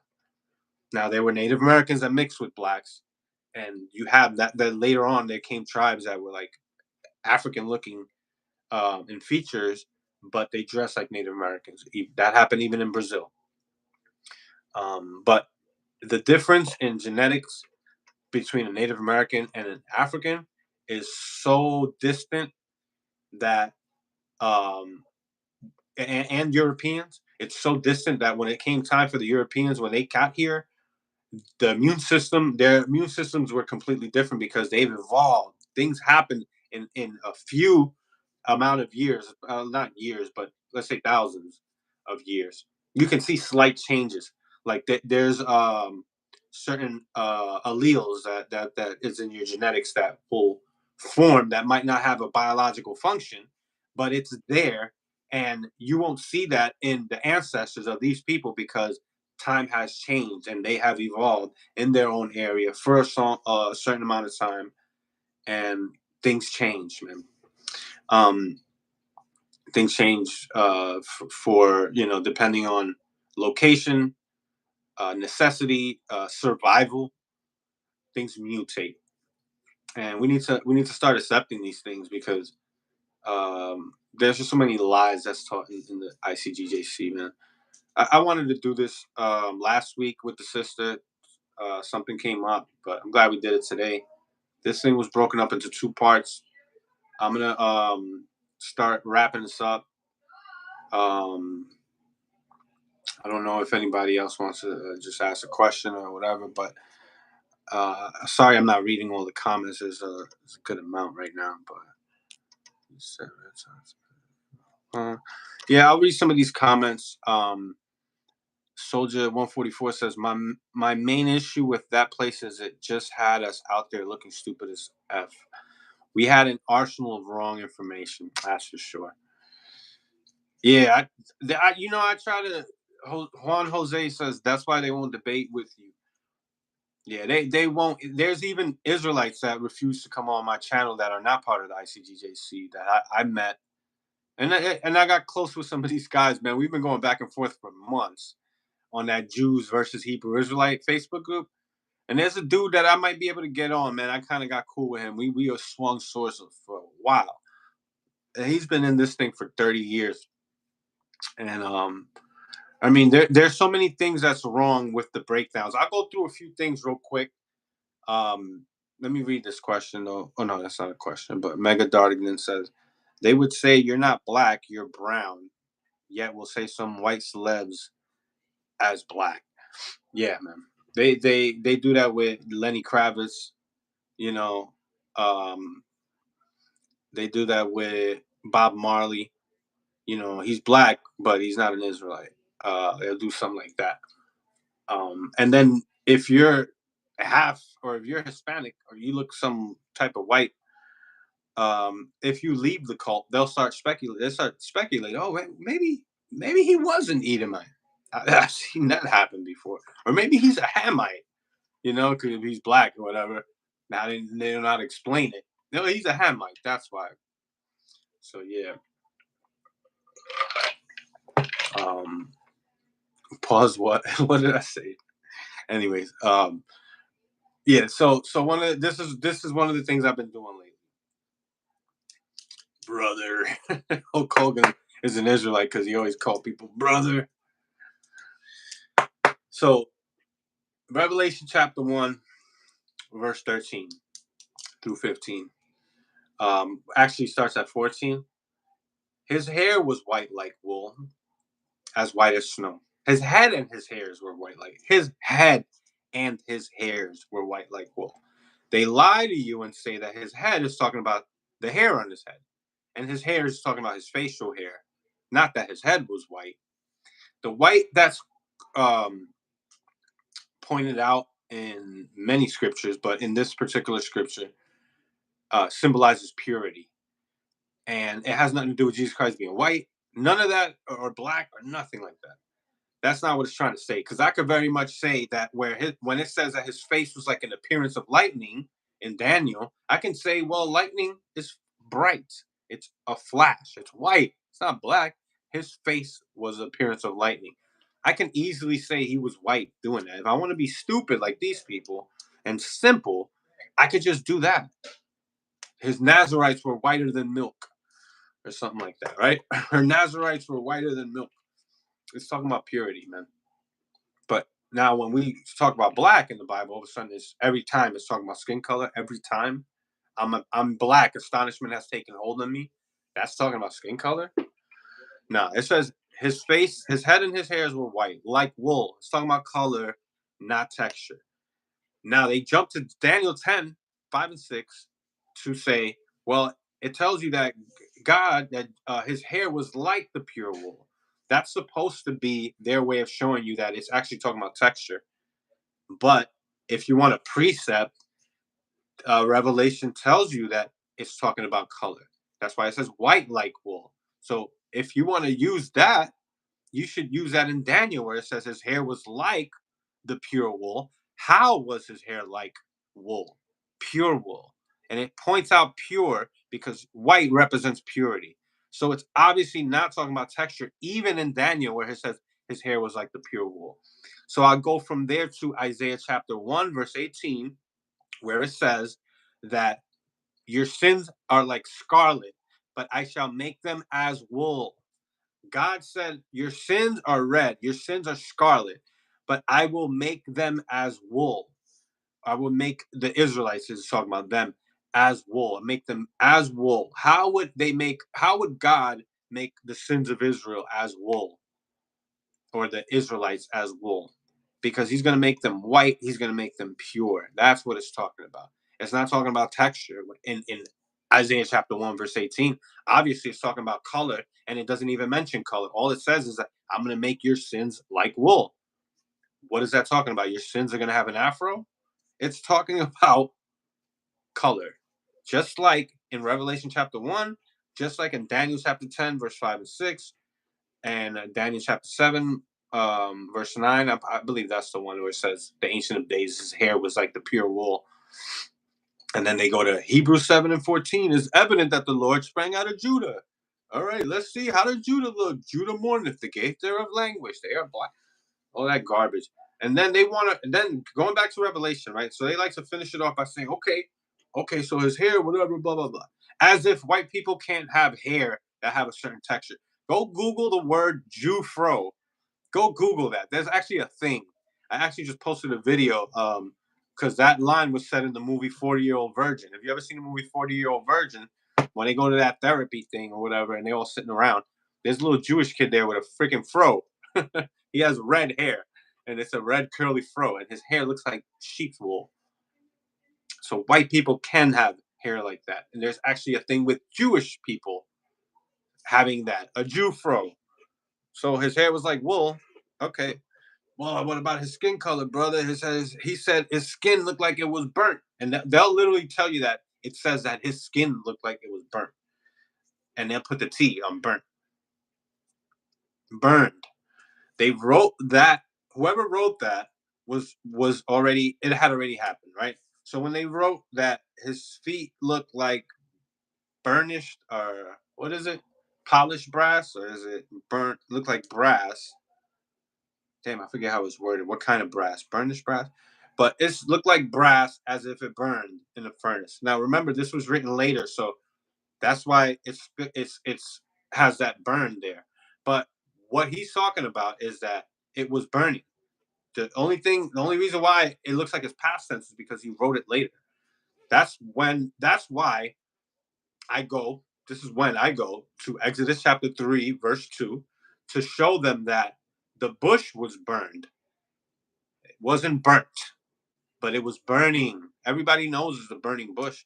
Exodus 3 and 2 says that the bush burned. Does that mean that the bush was black? No, it doesn't mean that. It means that the bush was burning and it was bright. It was flames, man. And then it says, but it was not burnt. It wasn't consumed. First of all, metals, they don't get consumed. They don't get burnt. They burn, and while it's burning, it glows. It turns into a very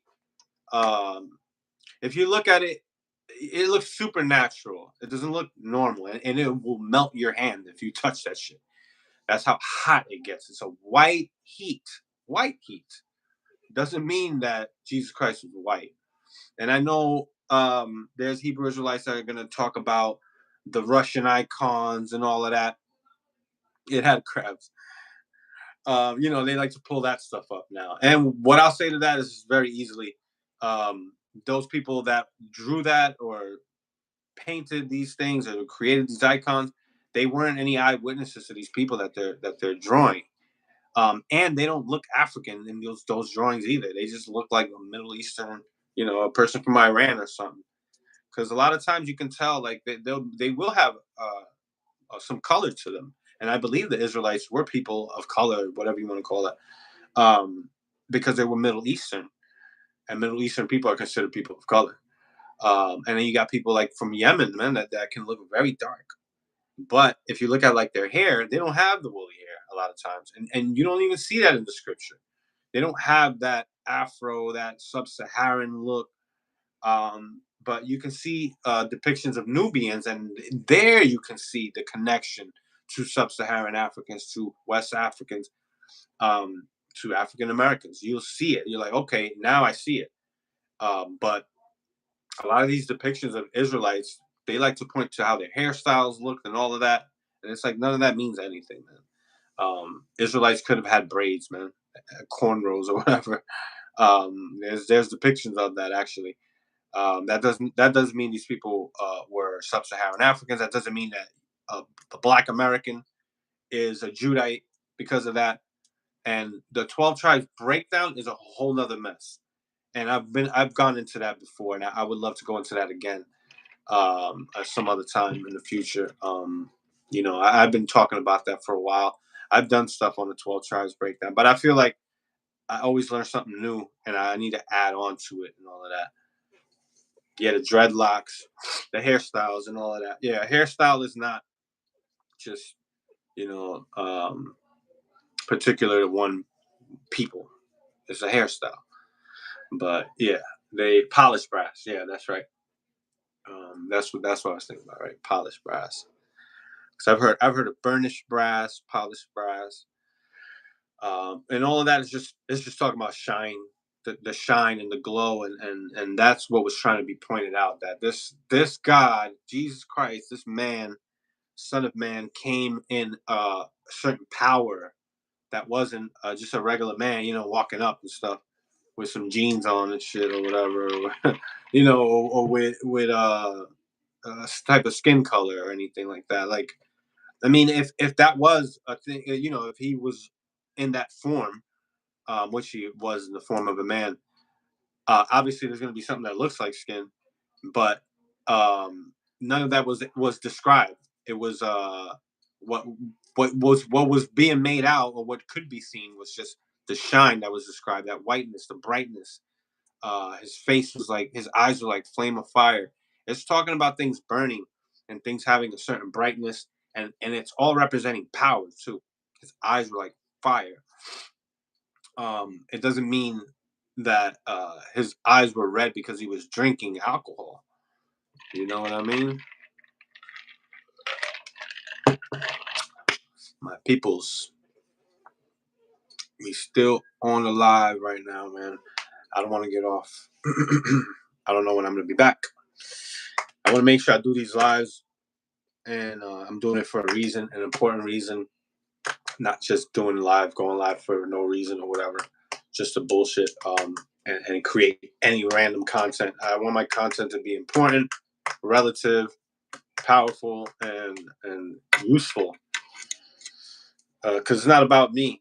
It's about everybody that's going to be listening, and I want people to get the message, to know that we're being sincere here. I'm not here under, nobody's forcing me to do this. I'm doing this because I want to do it. That's always been the deal. It's always been the case.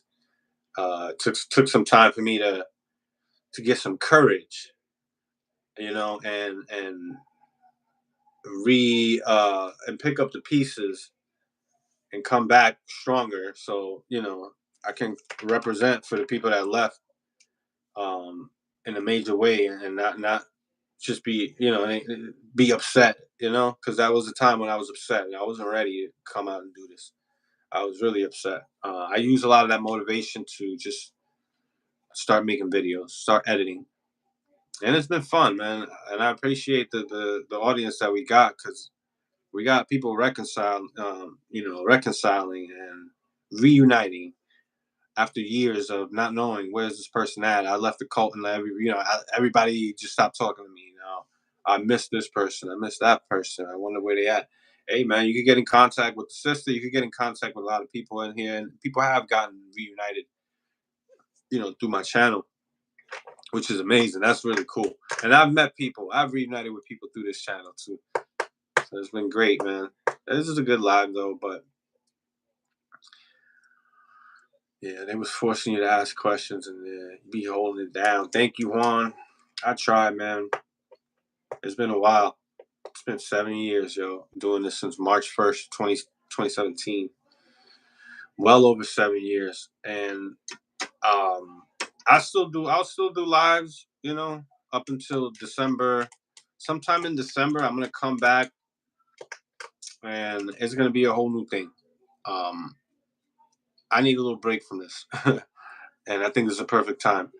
So, as far as like constantly putting out shorts, all of that shit is like, I don't need to do that every day. But I'll still I'll still post some stuff. I want to do more like laid back comedy stuff.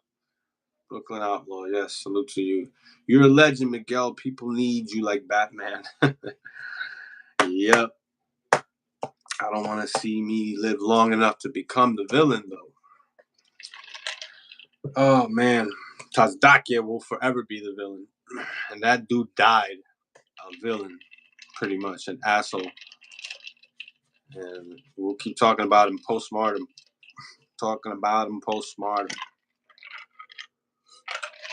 There's a lot, man. People haven't really gotten over this Tazdakia character, man.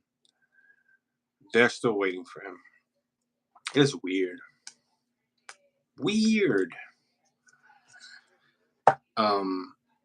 They're waiting for him to come back, man. It's like he's Jesus Christ. Think about it. It's like he's Jesus Christ, man, and they need him.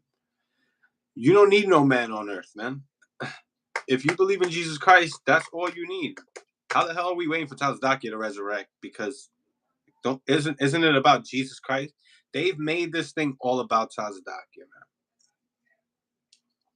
man. Yeah, they're gonna keep waiting and waiting, and the promise of being put in the land of Israel and having slaves, people serve you from all nations. They literally think they're gonna be enslaving like royalty, or people, the royal family or whatever. They think that they're gonna have um, these people in chains, and they're gonna be serving them because of what their ancestors did. It's a pretty sad doctrine if you think about it. It's like you guys are really the bitter ones. Like, I mean, they're mad, they're jealous, they hate the white man and his success, and then his history and what he's done. And it's like, yeah, all that stuff is is repulsive, man. It's the history of slavery, but the Bible never took the time out to say slavery is not okay. You shouldn't own another person as property. It actually was okay with that. So these people complain about things that the Bible okays. It was it slavery itself that's incorrect, or was it the fact that you were enslaved or your people were enslaved? They're just mad that their people were enslaved. These people love slavery. Um, that's the thing that's constantly brought up, and it's like nobody today ever experienced slavery. Black people in America are the richest people in the world. Black people in America are successful. There are many black people in America that are successful, and all over the world, of course. But they'll talk about America as if it's the daughter of Babylon. Like this is a continuation of Babylon the Great, or Babylon the Kingdom, and they call America Babylon the Great. And all of that is up for interpretation because Rome. Some people interpret Babylon as Rome, and it's just a way to call Rome,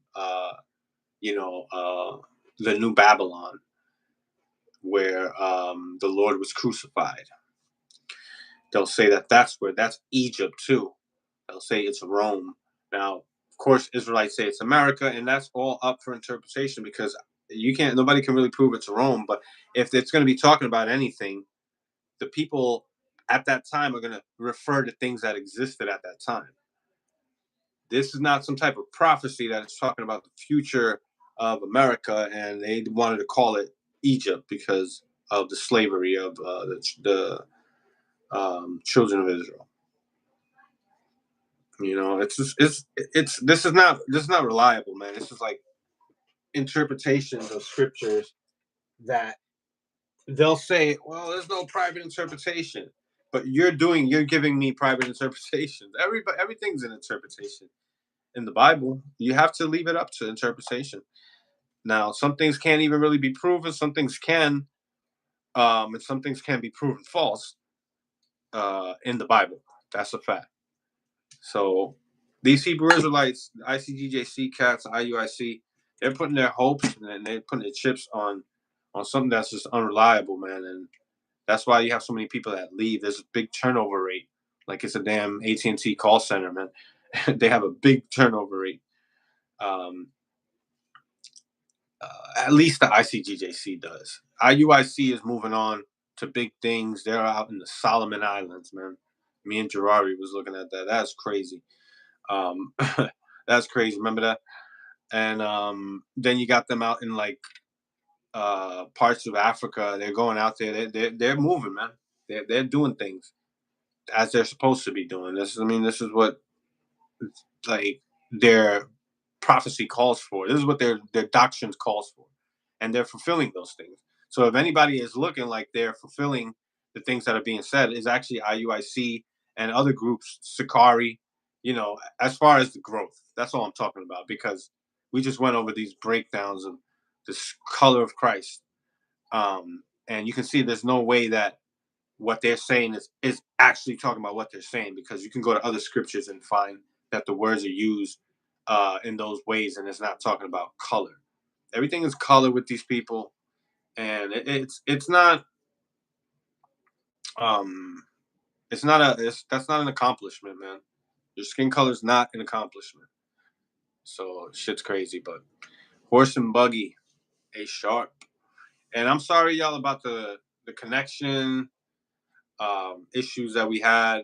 The live stream, the first live stream that we did tonight,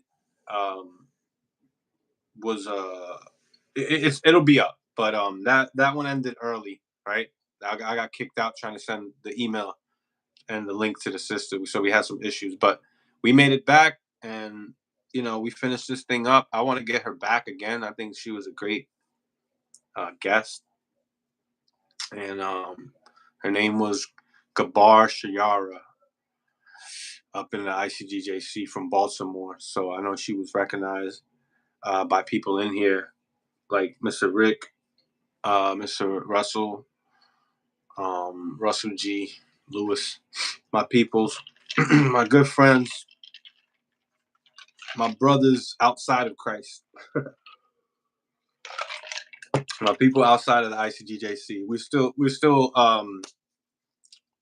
some of us are still friendly, man. We're still cool. We're still talking about this stuff. That's what we need to do. That's how we're gonna figure this stuff out. Talking about it, and other people are gonna see this. Other people are gonna hear this. They're gonna see this, and they're gonna agree. We're not the only ones. The people that left, the people that are leaving, we're not the only ones that feel this way. The people that are in there, they feel the same way. They just can't voice it because they have their wife or their husband or brother or daughter or father, looking at everything they're doing, and if they act out of order, they're gonna get reported, and that person's whole life is gonna have to is going to crumble pretty much, or it's going to have to shift, take a big change and big shift. And if you're not ready for that, if you're not ready to make that big change, it could really destroy you as a person, your whole foundation. That happens. I've seen it. It's been happening, and it's because of the Icgjc. They're telling their members that are married that have an unbelieving spouse that left to go get full custody, and don't let them get custody of the children, because they're going to get your children out. They're going to have your children worshiping the devil, turn away from Christ. We turned away from the Icgjc. That's what we did. We turned away from the Icgjc, and I learned more about the Christ of the Bible leaving the Icgjc. I learned more after I left, because your whole perception of things in there is all cloudy, and it's all filtered. Everything is filtered, and you just have to fall in line. You know, uniform. Everything is just, robotic, and no thought behind anything. Everything is just ordered and commanded, and you got to follow it. That's part of being in a cult. Leaving the cult, looking back, it's so much better. Some people need that discipline in their life. That was probably good at the time, at the moment. It happened. I went through it. That was part of my life. I'll never forget it. Uh, but I think that, I know I was completely wrong. I think about the way I used to talk. The way my logic worked was basically just, I was using their logic. It's faulty, man, and it crumbled real quick. I was able to see a lot of things without even being told, or searching for something. It just hit me right away one day, and then one thing led to another, and I was pulling the pieces. I was putting the pieces back together in my life, and I was unraveling the lies, and realizing that I was lied to, and that actually amazed me, that I could believe something so vehemently 1 second, and then the next second I'm just not there anymore, and I can't find, like, that I can't find how I ever believed. It's just, it doesn't hit me. Like, I think about it now, I'm like, why did I believe that? I was just told certain things, from the fake archaeology stuff, the Lost Lunar Decalogue stone, the the fake Hebrew, that was never found in Puerto Rico. When I started finding out that this was a lie, then I found out, oh, this is a lie too. What, that was a lie too? This, boom. Like, it was like one thing after another. That actually felt good. I actually enjoyed that process of unraveling and untying the nooses in my brain that was just wrapped and tight, tightened around this doctrine that was hard to put away.